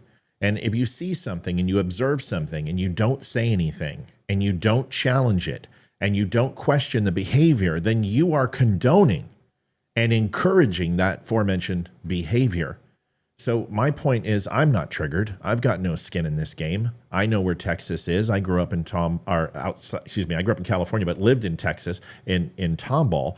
And I could probably answer a few questions about the churches out there. But for you to discredit the damage that churches have actually done into our society, and some of the good obviously is important, but there has been a lot of damage and a lot of predators when it comes to churches on the small communities. I don't think it's wrong to call that out, and I certainly don't think it means he's triggered. But if he is, who gives a shit? You're triggered. You're triggered by him. Who cares? Yeah, he's a hater. He's a player hater. He's a player. But the point is, like I said, you know what? I would rather be the one. Look. When I became a Christian, Nino, hold on a second. Nino, hold on. Nino uses gay slurs. Is that Christ-like? What's a slur? Please educate me. Let's just do me a favor. Censor the vowels in it and tell me what it is. Is he calling him a fag? Does he use the word fag? Do you use the word fag, Nino? F word, the H word. Yes. Okay, I use homo, fag, yeah. whatever. Okay, great. Oh. Okay. So Gary, I grew up in a time where the word gay and fag were adjectives, and they were not used as derogatory terms. If Nino has a problem with that, then can I just offer a little bit of advice? Instead of insulting him and saying he's a fake Christian, why don't you try to educate him on why that's wrong? And make an articulate argument as to why it's wrong. And Nino doesn't strike me as a person who's not going to listen to it. I've said it on this show, I'm not going to lie, but I don't use it in a derogatory way. And I don't use it to, I usually use it to draw the hypocrisy from liberals and why they're so full of shit. Because they didn't care about homosexuals until Biden made a mistake and said it on the national stage, and they went after their vote. Nino can speak for himself, but I just don't know if this is the best way to come to a place where he's a guest and vet this laundry. Maybe try having a conversation with him. Nino, go ahead, and then we'll try to get this going here. It's my understanding that he has a DDoS attack, like I said, and Elon and them are trying to fix it. I knew this was going to happen. I told you it was going to happen. Nino, go ahead and respond. Yeah, I can't get into the Twitter space right now. I'm looking. Look, but say the F word and H word. I mean, in the past, but I'm not sitting down on my Facebook just blurting the word because I ain't trying to get taken out on these platforms, y'all. The point is, I stand for free speech. I stand for my Bible, and it's as simple as this, y'all. I'm not a perfect Christian. I never said I was. But to sit here and call anybody a fake Christian, I don't do that. But I do expose the wickedness in my city. My good name went out the window when I became a Christian, okay? The Bible says, woe to those that when men speak good of you, woe to those, right? And in my city, they don't speak too highly of me. And to me, that's biblical, right? Because I stand for what I believe in. And look, if you're going to get mad that I called these churches for not doing anything in the community and I got receipts to prove it, who cares? Because you know what? You got to break a couple eggs to make an omelet, okay? If they want to hate me and I got trolls coming on here and giving accusations against me, I'll take that. Because you know what? In the end of the day, I stood. Because what is my country going to look like for my children and my grandchildren? When I die one day, am I going to die and say, damn, I should have stood up one time in the city council meeting. I could have went downtown 5 minutes from my house. I should have went. I could have did something in my city. So at least say what you want to say about me. Run my name through the mud. But at least my kids can say, you know what, my daddy stood. My daddy stood, and a lot of times he stood alone in his city. The churches turned their back on him. The Christians, they made posts about him. But you know what? My dad took a stand in this city. He stood against BLM. He stood against Robert O'Rourke Francis, whatever his freaking name is. And he stood against the LGBT mafia when they came in here trying to push this degenerate filth to our children in the public library. And my dad stood against the mask mandates. My dad stood against the V's. He stood against all these corrupt politicians in the city. So if you want to sit there and say I'm mean and I'm hateful, you know what? I hate wickedness and I hate filth, and I don't allow it in my city. If something happens in my city, best beware that Nino America ain't on Facebook. I'm gonna get my ass out of my house and I'm gonna go down there with my camera, with or without my camera, and I'm gonna go out there and raise quite a big stir, like the Bible says. So Gary, I know you. I forgot about you, but now that I see your name, I remember kind of who you are. But you're mad about these words. How about you get mad about these perverts trying to indoctrinate our children at the public library and at the schools in our cities? I digress. I don't think it's a digression. I think there's a way to communicate. And you listen. I'm not your mother. I'm certainly not your father, and I wouldn't put either of you over my knee. But I'll just tell you this: I think you both have some opportunity to have a conversation because Gary seems to be fairly receptive. I know Nino's receptive. He's done none of that here, and if he had, I would tell him knock that shit off. But guess what? I got a question for Gary. Go ahead, Livy. What relation is Timothy McVeigh to you? Someone asked him if he's related to Timothy McVeigh, and he said yes. I'm just curious. And What's sorry your to relation upset you. Timothy Sorry McVeigh? to upset you in your safe space. Very curious. Gary, now you're starting to piss me off. Because I don't need a safe space. Okay, so do me a favor, relax. Okay, tough guy, just fucking relax. There is no safe space here. We are addressing your comments. If you didn't want your comments addressed, you wouldn't have said it, you fucking Karen. So all you're doing is trolling for attention. And what you're doing is just like you caught that big mouth bass. Well, guess what? You got a big dick, Matt, and I'm going to slap you with it right across your fucking head. Okay? You walked into my page and you start saying safe space with me. You should call in. Because I'll tear you up 10 ways to Sunday. You're not the great white hope, bro. If you want to take a shot at the fucking title, step up, dial the number. It's right there for you to see. I'm sure you can fucking count. Yeah. We're gonna go listen to Trump. We're gonna listen to Trump. Here it is. He was just a fantastic family and a fantastic man. And a friend of mine came up, Elon, and said, "I'd like to give the family some kind of help." And I said, "All right, that's great." He said, "Do you mind?" I said, "I don't mind at all." And he wrote out a check for $1 million, gave it to the wife. And Gary, if I'm wrong, I'll apologize later. But it's really just, nice, come on, man, respect my guests. Back, which is a nice thing for somebody to say, to be honest. She's great. The family is great. And we raised a lot of money for them and for two other gentlemen are unbelievable people also. They were hit really badly. They thought they were not going to make it, and they did. The doctors in the Butler area, I tell you, they were incredible. They saved the two, and they were really hit tough, both of them, equally. And we thought, my first question was, because I heard bullets flying over me, and I said, how many people were killed? Because we had a massive crowd there, a tremendous thousands and thousands of people, and there was no land. I mean, it was all people. So I said, how many people have been killed? Because I knew there were other shots being fired. And they said, we don't know yet, but some people have been badly hurt. And I have to give the Secret Service sniper, they call him, or sharpshooter, but sniper, because he didn't know there was a problem. He's an extraordinary shot, obviously, and he didn't know there was a problem. And he was able to pick it all out within 5 seconds. And he used one bullet from very far away, I guess probably about 400 yards. The shooter was 130, but he was on the Gary, you're cool, dude. Don't worry about it. I'm sorry for going off on you. Just let's solve it. Let's all be friends right now, okay? We got enough Republicans hating Republicans. Come on, Bubba. Immediately recognized it and immediately took a shot.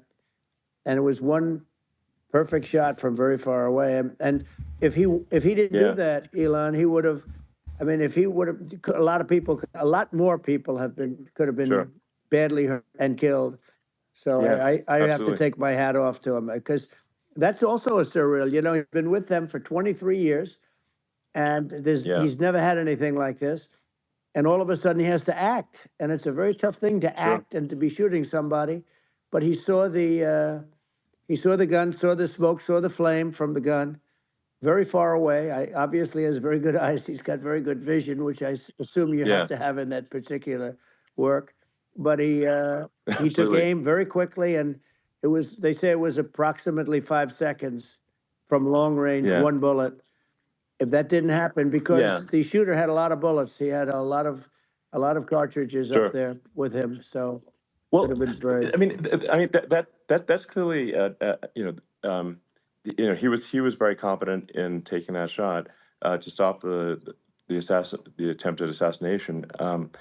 But I mean, there does seem to be some pretty significant failings elsewhere in the system. Like, there's just no way that, like, how on earth does a shooter get on a roof 130 yards away?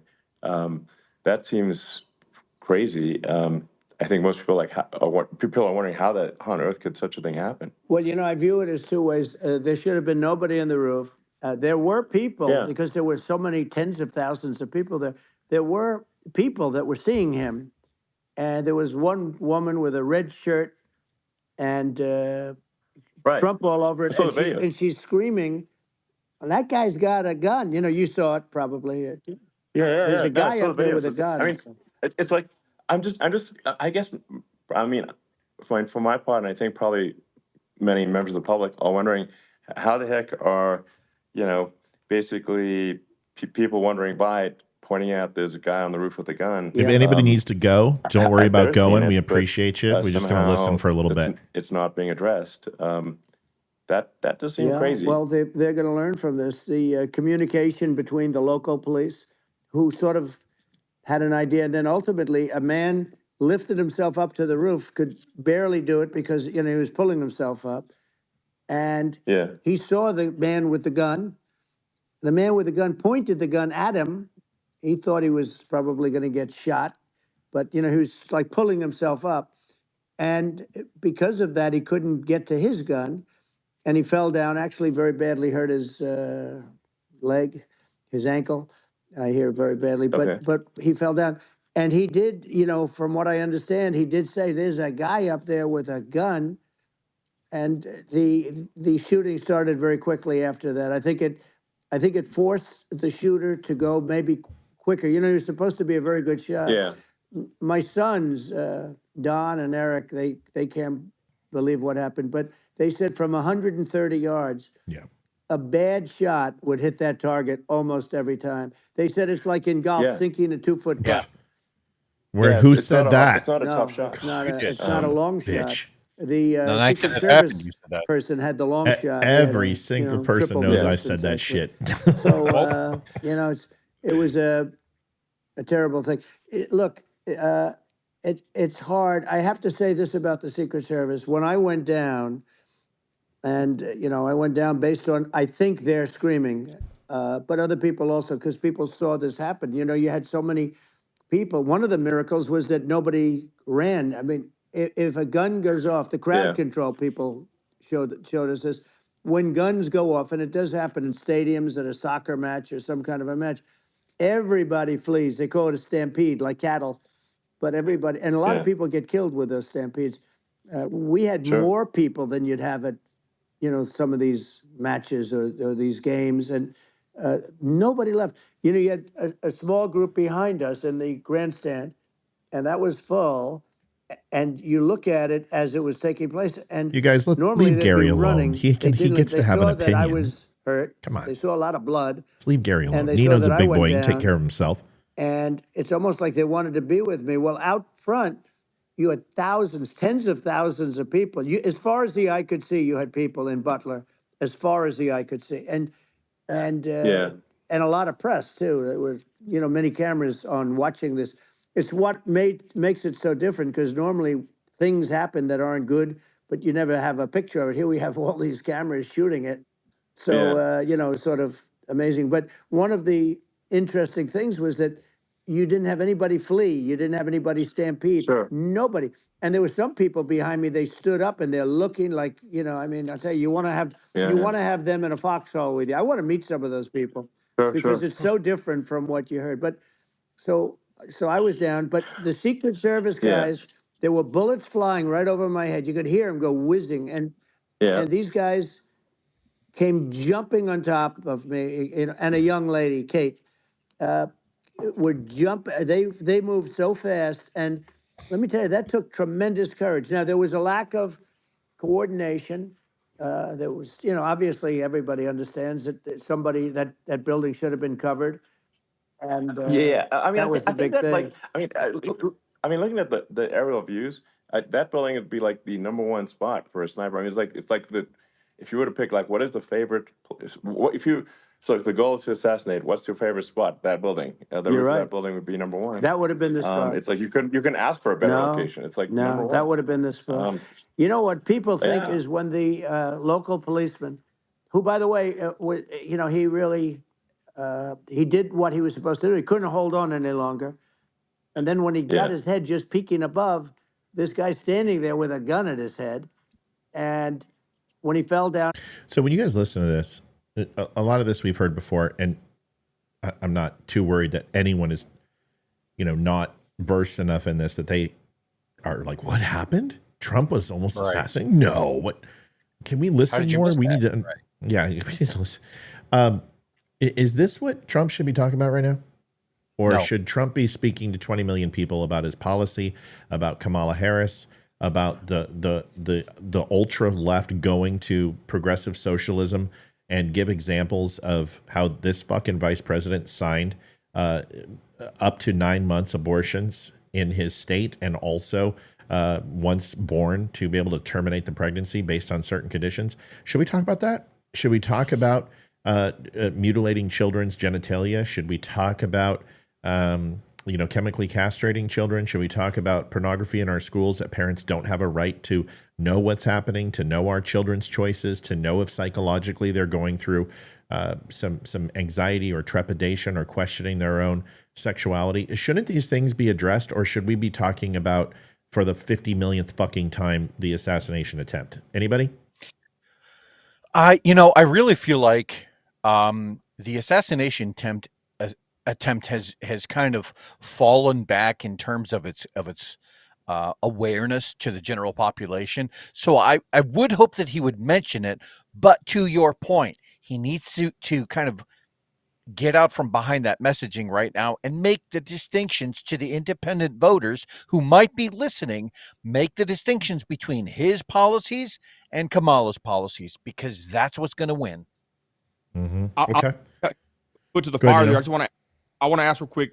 Good job holding his feet to the fire. Do you think that this is his plan, or do you think there's people in his cabinet that are telling him to talk about the assassination? That's a really. I do agree. I do agree. It's been, what happens the next day, right? Kamala comes up, whatever, and now they don't talk about the attempt no more. Google suppressing it, et cetera, et cetera. Who do you think's plan of action is this? Yeah, I think it's a really good point, a really good question. John Ennis, I'll deal with you in a minute. Here's my gut feeling. If Donald Trump is still listening to everyone around him and not listening to Donald Trump, then he learned nothing from the last 8 years. MAGA hasn't won anything since 2016. Nothing. Not one race. Nothing. Zero. Zilch. Nada. Carrie Lake lost. Herschel Walker lost. Dr. Mohammed Oz lost. Majewski lost. MAGA has had a very shitty time since 2016. We lost the House. We lost the Senate. Garnered it back, but it doesn't, the House at least, but lost the Senate completely. The one saving grace for MAGA has been the Supreme Court. Thank God Donald Trump put those people in place. So I will tell you this, in 2024, if Donald Trump doesn't win, MAGA dies. Now, the philosophy may not die. The philosophy, the belief, the structure, America first, Donald Trump's policies, but MAGA dies with Donald Trump if we cannot get a win, because it has to. It means it's an unsuccessful platform and it doesn't draw in enough people. So it needs to be renamed, re-envisioned, something, but there needs to be very much a movement like neoconservatism went by the wayside in the 90s. The reason why is because people were sick of the Bushes and sick of Cheneys and sick of people want to be Reaganites. And that's why Trump won in 2016, is because we brought Reaganism, Reagan's platform and conservative principles, classic liberalism, back to the fold. So we're going to need a transformation again. I don't think it's going to be so far off, but we're going to have to be very careful with the MAGA thing, because right now we're like 1 and 92 when it comes to MAGA. Anybody else? Yeah. That pendulum swing that you're talking about, those 8 years when it was Obama and everyone, inflation went up and people were struggling to put food on the tables and gas prices were up. When that pendulum started to swing back the other direction, we'll talk about Donald Trump for a hot second. Things were really, really great, right? But then the emotions kick in, then the headlines kick in, then the media using those optics that we keep talking about. That's when the media comes in and says, oh, look what he said here. It's not very presidential. He makes fun of, everyone, so they use those optics to try and pull everything back the other direction. And it's like people just aren't cognizant that when the left is in power, everything is more expensive. Inflation is up, right? We're involved into more wars. Drugs are a problem. And then when things swing back the other direction, when things are mildly conservative, things are generally better. right? Inflation comes down, prices come down, gas becomes more affordable, jobs seem more plentiful. And so it's that optics, it's the media, just getting everyone's goat with the emotional vote. I hate that. I don't like that, and I don't like the single issue voters. Quickly, Carol Raskin, who is my one of my favorite people on the planet now. I will never forget Carol Raskin. She went after that guy and just started crushing him in Facebook. And she's like, Matt's linked it to you like 8 times, dude. Everyone knows you're scared. And I've seen Carol, I think, around the page before, but for her to do that, I just want to commend you, Carol. I thought it was, I'm like, Carol's kicking your ass. You do the light work, sister. Liv, anybody want to add any thoughts real quick so we can start listening again? Okay. All right. We're going to play this. But no, but the chart. Some people have no manners. Elon, the chart was just a chart that in my last week, we had the best illegal immigration numbers, meaning stopping. It was at the lowest. You've seen the chart. It's become quite a famous chart. Yeah. But that was the lowest point ever recorded. It was a really, I was very proud of those numbers. And then you see what happened with these people, Kamala and Joe. You see what happened. They just let it go. I had remain in Mexico policies. I had all these different policies that was so good. Guys like Tom Homan and Brandon Judd from Border Patrol. These are all people that they've been on television. They said it's the best numbers we've ever had. We had so many different checks, catch and release in Mexico, not the United. We had catch and release in the United States. We had it in Mexico. We had so many things. We had things where many people come in there, they have contagious diseases. We had everything passed. If you have a contagious disease, I'm sorry, but we cannot allow you into the country. So we were setting literally records, and all I was doing is showing that, and I use it sometimes. Sure. And in this case, I'm glad I used it. I can tell you that. But they were fantastic numbers. But I'm going to sleep with that chart always. I'll be sleeping with that chart. That chart was very important for a lot of reasons. Well, I mean, would it be accurate to say that you're supportive of legal immigration, but we also need to shut down illegal immigration and especially unvetted illegal immigration, because and that's not the same as saying that everyone who's an illegal immigrant is bad. In fact, I think most people who are illegal immigrants are actually good, but you can't tell the difference unless there's a solid vetting of who comes across the border. Does that accurately represent your position? I say it very simply. They have to come in legally. They have to be checked. Yeah. Because look, Kamala was the border czar. Now she's denying it. Everything that I do, she's saying she was strong on the border. We're going to be strong. Well, she doesn't have to say it. She could close it up right now. They could do things right now. It's horrible. No tax on tips, and all of a sudden she's making a speech and there will be no tax on tips. I said that months ago. And by the way, they had just the opposite. They had not only tax on tips, but they hired 88,000 IRS agents. 87. And many of them were assigned to go get waitresses and caddies and all of this on tips. They came after us, They had a policy right, Liv? they were really going to go after you, and were really harassing people horribly. And then all of a sudden, for politics, she says, she comes out with what I said, which I think is terrible. And I think it's also hitting them very hard. These people are fake. Now they're also saying they did a good job on the border. We had the worst numbers in the history of the world, not of our country.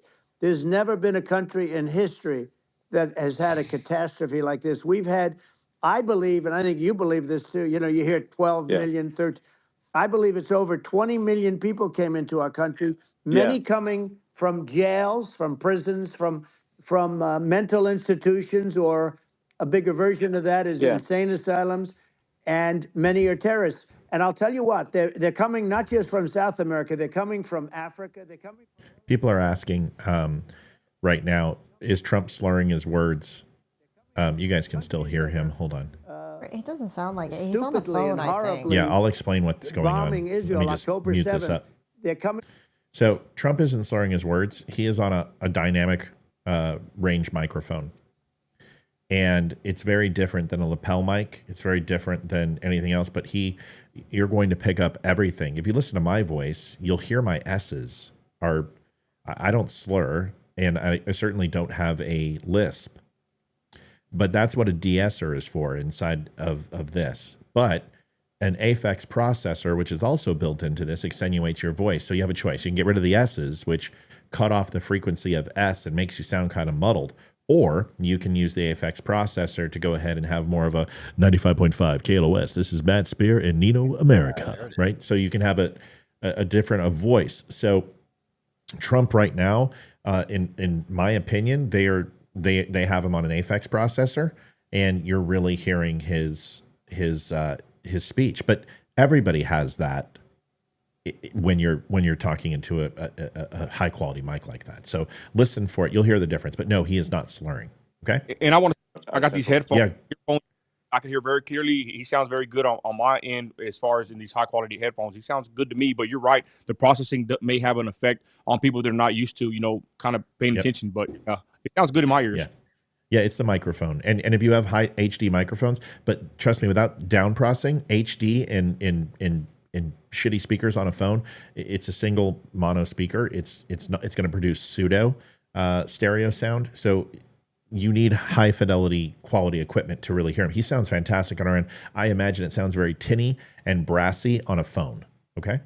To our society and to our economy, and and who do you want on the team? And it's not to say that, like in my opinion, actually, I'd say like probably most of the illegal immigrants actually are actually good, hardworking people. That's my opinion. But some are not, and you just have this sort of adverse selection process where, if somebody's do you guys hear the smack of Elon's gums that his mouth is dry? And that's what an HD mic does. It has a picks up career everything in theft or robbery. I don't understand what's taken them so long to get here, because we're in such a target-rich environment. I mean, why aren't more people who have a career in bad things coming here sooner? Because it's a piece of cake to go rob houses in LA or New York compared to other parts of the world. And in a lot of places in America, if you try to stop the person who's robbing you, you'll be arrested. Yeah. So it's insane. It's right. I mean, what's happening with crime, and our police are so good, but they're not allowed to do their job. But I have to tell you, Elon, I hate to say it because it's such a downer to say it. I hate to say it. I hate it. But you have a lot of people that just shouldn't be. I think it's a much bigger number than you think. They're allowing, again, right, they're allowing people from their jails. And if you were running one of these countries where they're coming from, you would have had all of them. As an example, Venezuela, their crime is down 72%. They're taking their drug dealers. They're taking, frankly, their prisoners. And they're they're emptying starving. out their prisons. They're taking their criminals, their murderers. It's not just progressive. Their rapists, It's not just. They're they're dying. delivering them into. But that's what Castro did. Yeah, well, he did on a much smaller scale. Yeah. It was a much smaller scale. But this is a massive scale because this is being done worldwide. But here's what's happening: crime all over the world is down. And wait till you see the numbers that we have. This is migrant crime. This is crime that's going to be. Yeah. And I saw it today in New York where somebody was knifed. Get out of here, buddy. We love you. Thanks for being here, Leroy. raped the Say goodbye to girlfriend of Leroy, a man everybody. that stood Bye, there Leroy. watching in New York in Take one care, of the guys. shelters. Hey, See you, I buddy. sent you a Started friend pulling request. out It the was knives awesome and to have you on the bad show. things Love you, happen buddy. today. But Brother, this is thank you. happening every day. These are rough people. These are people that are in jail for murder and all sorts And of then things. there were 3. And they're releasing them into our country, and they're telling them, if you come back, we're going to kill you. We're going to give you the death penalty or kill you. So they don't want to come back. But these are rough people. Yeah. These are criminals that make our criminals look like nice people. And it's He's right. horrible what they're doing. And she's in charge of it because, now she's trying to say she had nothing to do with it. And she's such a liar because she was called the border czar the first day, and it was on the headlines of every newspaper. She's the border czar, and she never even went there. She went to one location which had nothing to do with where the problem is. She went in and out, I Right. guess, because she was getting a lot of pressure, but Yeah. had nothing to do with the problem Yeah. is. But she was the Well, border czar, and people can't allow them to get away with their disinformation campaign. Now she's trying to say that She wasn't really involved, and the whole thing is horrible. She was totally in charge. She could have shut the border down without him. He didn't know what he was doing anyway, so he wouldn't have even known what happened. But see, folks, here's the thing: is none of this matters. The borders are knee pad Kamala and tampon Tim and weirdo Vance and weirdo Trump. America doesn't give a shit. All they care about are the following. You ready? They care about their pocketbooks. It's always about the economy. And whoever is having the strongest economy performance will be reelected. The biggest issue for Kamala is now even worse, is Biden and Kamala have to talk themselves out of the last 4 years. Their job is to remind everyone what it was like 4 years ago. That is a much tougher thing. And when people think of Trump, they don't remember pain. They remember COVID, but they don't remember pain. They don't remember wars. They don't remember inflation. They remember that jobs were strong and lowest Black unemployment, lowest Asian and Latino unemployment, women, lesbian, gays, transgender, queer, Tupac, Two-Spirit, rainbow unicorns, all of it. So when we sit here and we pretend that everything is falling and Kamala's got epic momentum, folks, this is going to come down to, honestly, the polls will be between 2% and within the margin of error no matter what happens in October. Okay? You just need to know that. That is what happens. The last 3 elections have been decided by 90,000 votes or less. 90,000 votes or less. 3 states. That's what it's going to come down to. It's going to come down to the following: Michigan, Wisconsin, Minnesota, and hopefully picking up a flip in Pennsylvania or Virginia. If that happens and he takes Georgia and Arizona like he's predicted to do, then Donald Trump wins the 2024 election. If he does not pick up Pennsylvania or Virginia and can't win those upper 3, it's over no matter what happens. That's it. This comes down to, as long as he picks up Arizona and Georgia, it really comes down to 5 states. And that's the truth. That's why he should have picked up Nikki Haley. And I don't care what anyone says because I don't like her. But damn it, she had 21% of the vote. And he would have picked up Virginia and Pennsylvania and New Hampshire, and he would have walked away with this fucking thing. He decided not to. And I don't care if you don't like Nikki Haley. She polled 21% of the national vote. That's the truth. And it was the dumbest decision, and it's probably going to cost him the election. I'm just letting you know the truth. You don't have to listen to me, but you've been listening to me for a long time, and tell me when I've been wrong. I'll wait. Grab a Snickers bar. It's a terrible. Yeah, I think this, frankly, I think this is a fundamental existential issue for the United States. And if we have another 4 more years of open borders, and it's going to be even worse with another 4 more years, it's going to be even worse than it's been for the past 3.5 years. I'm not sure we've got a country. You don't have a country left. Elon, if they get in, you will have 50 to 60 million people from all over the world, not South America only. You know, we think of South America, we think of Honduras and El Salvador, Guatemala, and Mexico, you know, the 4. But it's not that. It's everywhere. They're coming in from Egypt, everywhere.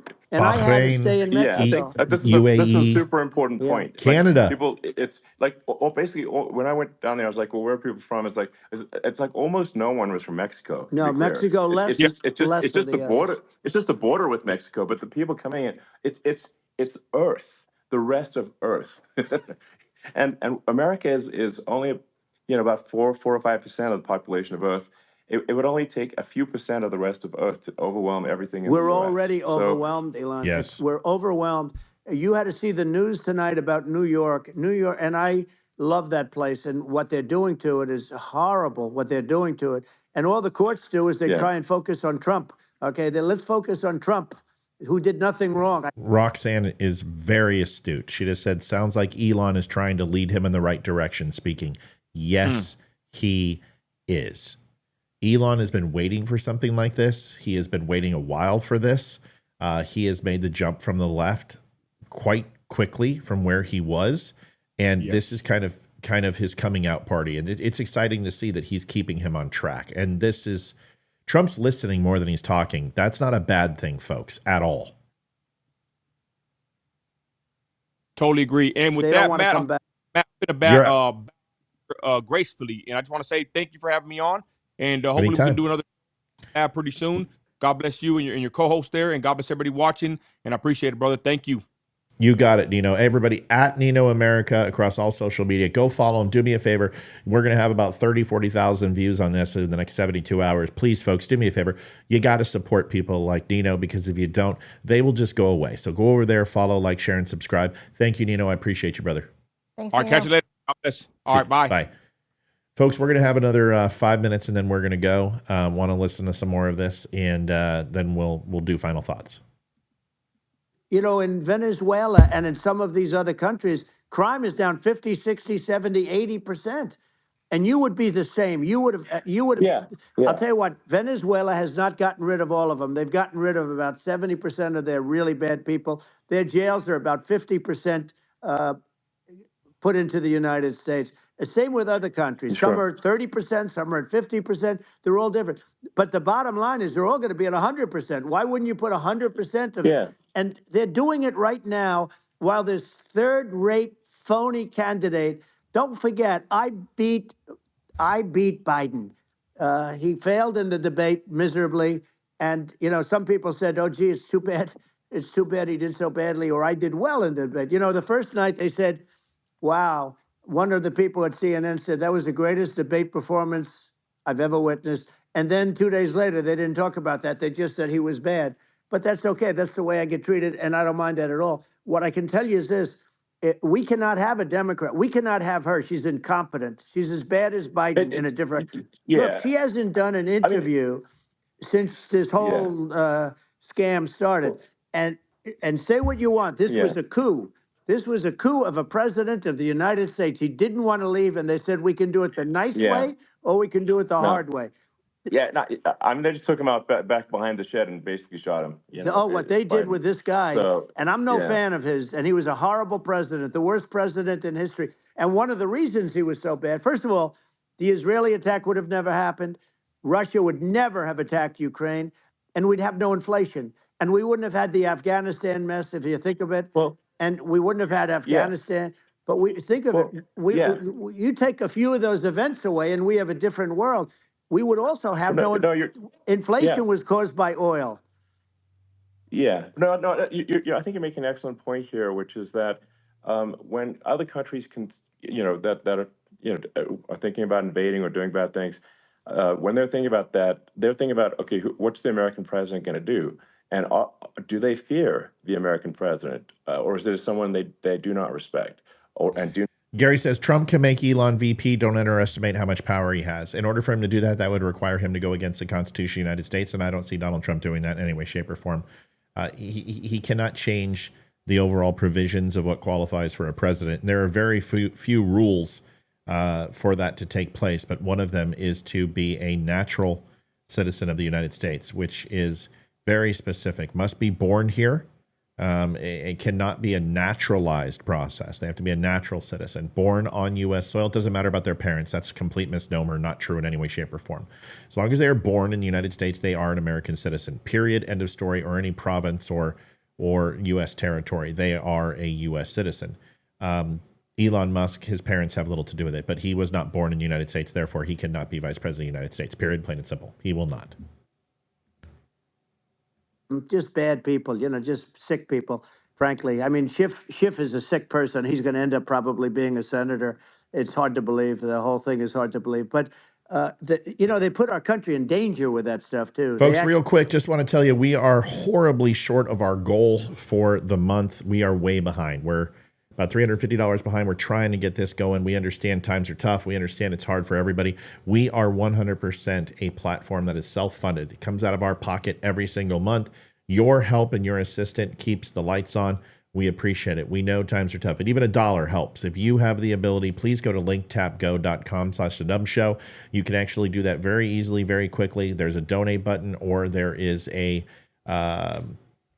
tip button. If the tip button is immediate through Stripe and donate is through PayPal, it can be anonymous, or it will pop up right here in front of everybody, and we'll say thank you, obviously. You can also mail it to us. The ladies and the mods are going to put this in DUM chat right now, the P.O. box number, and we would appreciate it. Thank you so much.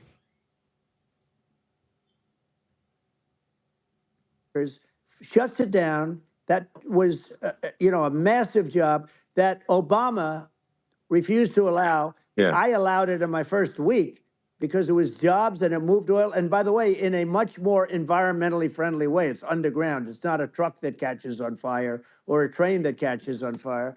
But think of it. He shut down the XL pipeline, the Keystone XL pipeline. Yeah. He shuts that down and he approves the Russian pipeline. Yeah, it doesn't make any Right? sense. It's inconsistent. Certainly but I mean, I think it's just worth emphasizing to listeners the immense importance of whether the United States president is intimidating or not intimidating, and how much that matters to global security, because there's some real tough characters out there, and if they don't think the American president is tough, they will do what they want to do. I know every one of and them. that puts it puts the whole world in danger. Elon, I know every one It's of a them, big and I deal. know them well. I know Putin, I know President Xi, I know Kim Jong-un of North Korea. I know every one of them. And let me tell you, people will say, oh, this is terrible. He said, I'm not saying anything good or bad. They're at the top of their game. They're tough, they're smart, they're vicious, and they're going to protect their country, whether they love their country. They probably do. It's just a different form of love, but they're going to protect their country. But these are tough people at the top of their game. And when they see a Kamala or when they see Biden, Sleepy Joe, they can't even believe it. They can't believe this happened. All the stuff that you're seeing now, all the horror that you look at Israel, they're all waiting for an attack from Iran. Iran would not be attacking, believe me. When I was there, and I say it with respect because I think we would have been good with Iran. I don't want to do anything bad to Iran, but they knew not to mess around. Iran was broke because I told China, if you buy from Iran oil, it's all about the oil. That's where the money is. But if you buy oil from Iran, you're not going to do any business with the United States. Sorry, guys. It's whoever set up his audio equipment doesn't know what they're doing. That's what's wrong. I think it's an Aphex processor, what I'm hearing, and they have the mid-range and low frequency way too low or way too high. So you're hearing an overabundance of treble and a higher mid-range, which without a low 60 to 20 megahertz pushing that, you're not going to hear the bass. Hear the bass? You can hear it, you can feel it, versus a real high crackly sound that whoever the audio processor is, it sucks. And it's that. It's not that he's wearing a retainer. It's just the mic, and it sucks. That's all. Just FYI. No way. And I said, way.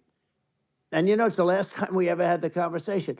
He would never have done. I got along well with him. I hope to get along well with him again. Getting along well with them is a good thing, not a bad thing. I got along well with Kim Jong-un. When I met with President Obama. So the good news is that Trump and Elon are having a conversation. The bad news is it really should be about Kamala Harris and Tim Walz and Trump's Agenda 47 plan. He needs to pivot. And I have a feeling that this will be hopefully a good thing, that he will be on Twitter. I've said this a long time. He has got to get on Twitter, and he's got to talk, and he's got to start combating and encouraging his supporters like myself and others, and getting them to work ad nauseum on his behalf. I like the way he's talking. I like the way he's communicating. There's no problem with that for me. But it's time to draw the middle here. And the only way to do that is to start speaking their language. And it has to be non-left or right. It needs to be more centrist and moderate. And that's what he needs to pivot to. The people who are going to come to Trump are going to come to Trump. The people who aren't. It's the middle. And now it's time to pivot. This is the general election now. Now it's time to become moderate. He has got to bring in the moderate voters. He's got to talk about abortion. He's got to talk about the border, which he's doing. He's got to talk about the national stage, and he's starting to get there. But the problem is the first 20 minutes is when people listen, and then they check out. The people who he needs to get are not listening to him for 3 hours. The people who are listening to him for 3 hours are the people who hate him and the people who love him. And unfortunately, the people in the middle are the ones that are going to win the election. He knows this. It's a good start. It's a good conversation. I'll monitor a lot of it tomorrow. Liv, Yes. Any questions, comments, concerns? No, but apparently the Somebody EU, lives in Round Hill? Yeah, their son. Really? Yeah. Who's your son, Paula? Yep. Oh my God. What? I know your son. They eat at Tammy's Diner, and I know your last name. Really? Yeah. Who is it? Paula, I know. I'm not going to out anybody here. Yeah. I can't say the name, but that's how I know it's you. But Yount. We know her. I can't. I'll talk Yes, after the show. Paula, we know who lives here that you know. They go to Tammy's Diner. Ask them. They know who I am. Trust me. They know who we are. That's freaking crazy. We only have 500. world. We only have 500 people here. So it's not hard, but I can't remember his first name. I want to say Paul, but it's not Paul. Damn it. But I know your last name, so I know the person here because I've sat across him. If Mike was here, oh shit, is it too late? It's 9:30. I know. It's funny is the EU threatened Elon for putting this interview on. The EU? Mm-hmm. I have the letter from it. Somebody Will you sent me the send it letter. to me? Yes. Hey, And Mike, we're on live. I got a question for you. What's the person's name? Yount, Yount, who eats at the diner. Yeah, Yount. I don't know their first name. That's what I'm trying to remember. But I remember being introduced to this person and their last name, and they sat at our table. And I don't know anything about that because the person who's on my show right now is Paula Yount, Yount, Yount, and she's like, well, my brother or whatever's there, son is there, and I said, I know your son because I've seen the name and I remember it at the diner, so I'll have to try to figure it out. I just thought maybe you would know. Okay, all right, buddy. You're the best, man. I'll talk to you soon. Thanks, Mikey. All right, bye. How can you get a copy of your DD-214? Real simple. All you need to do is reach out to the VA and the Veterans Association. They have a department. If you go to Department of Veteran Affairs or VA.com, and you can go there and you can request your DD-214. May I recommend that when you get your DD-214, there's a couple things that take place. You need to get certified copies so you can pay for them. At least have one certified copy and then go to a notary and make 10 others and certifies those and put those in your safe. That's what we did. Get digital scans as well. I want to say it's Paul Yount. I know the name. I've been introduced to that person. And either Tammy introduced me or I think it's the guy who's opening up the Scotch distillery. You know, who's opening up the winery and stuff. Really? Yeah. But that doesn't sound familiar. Whatever his name is. I don't remember. I can't remember. Do we have anything else? No, I was just I'll get you the letter. That the EU sent, and then just kind of goes along with the British police commissioner threatening to extradite Americans for commenting on the riots over there on social media. Did you just check? Funny. Did you check donations? Yeah. There's Oh, two. There's two. got of them. him. Take care of that real quick. That's important.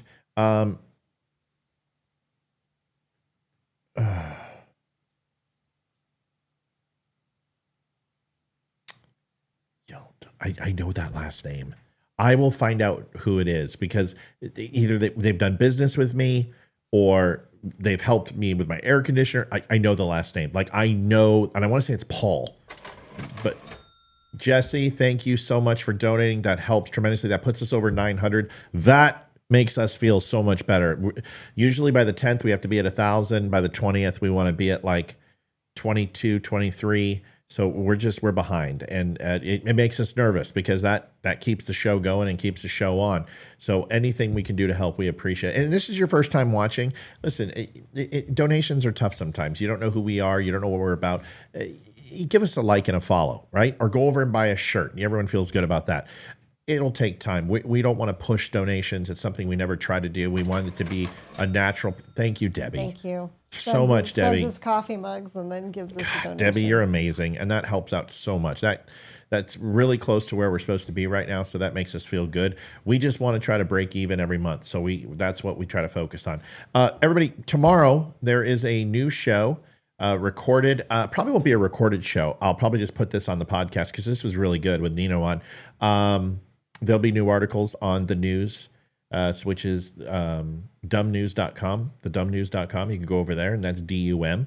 You can also go to thedumshow.com. You can also go to thedumclub.com. Great way to get yourself some discounts on some great product, special access to behind-the-scenes type stuff. We are renegotiating that.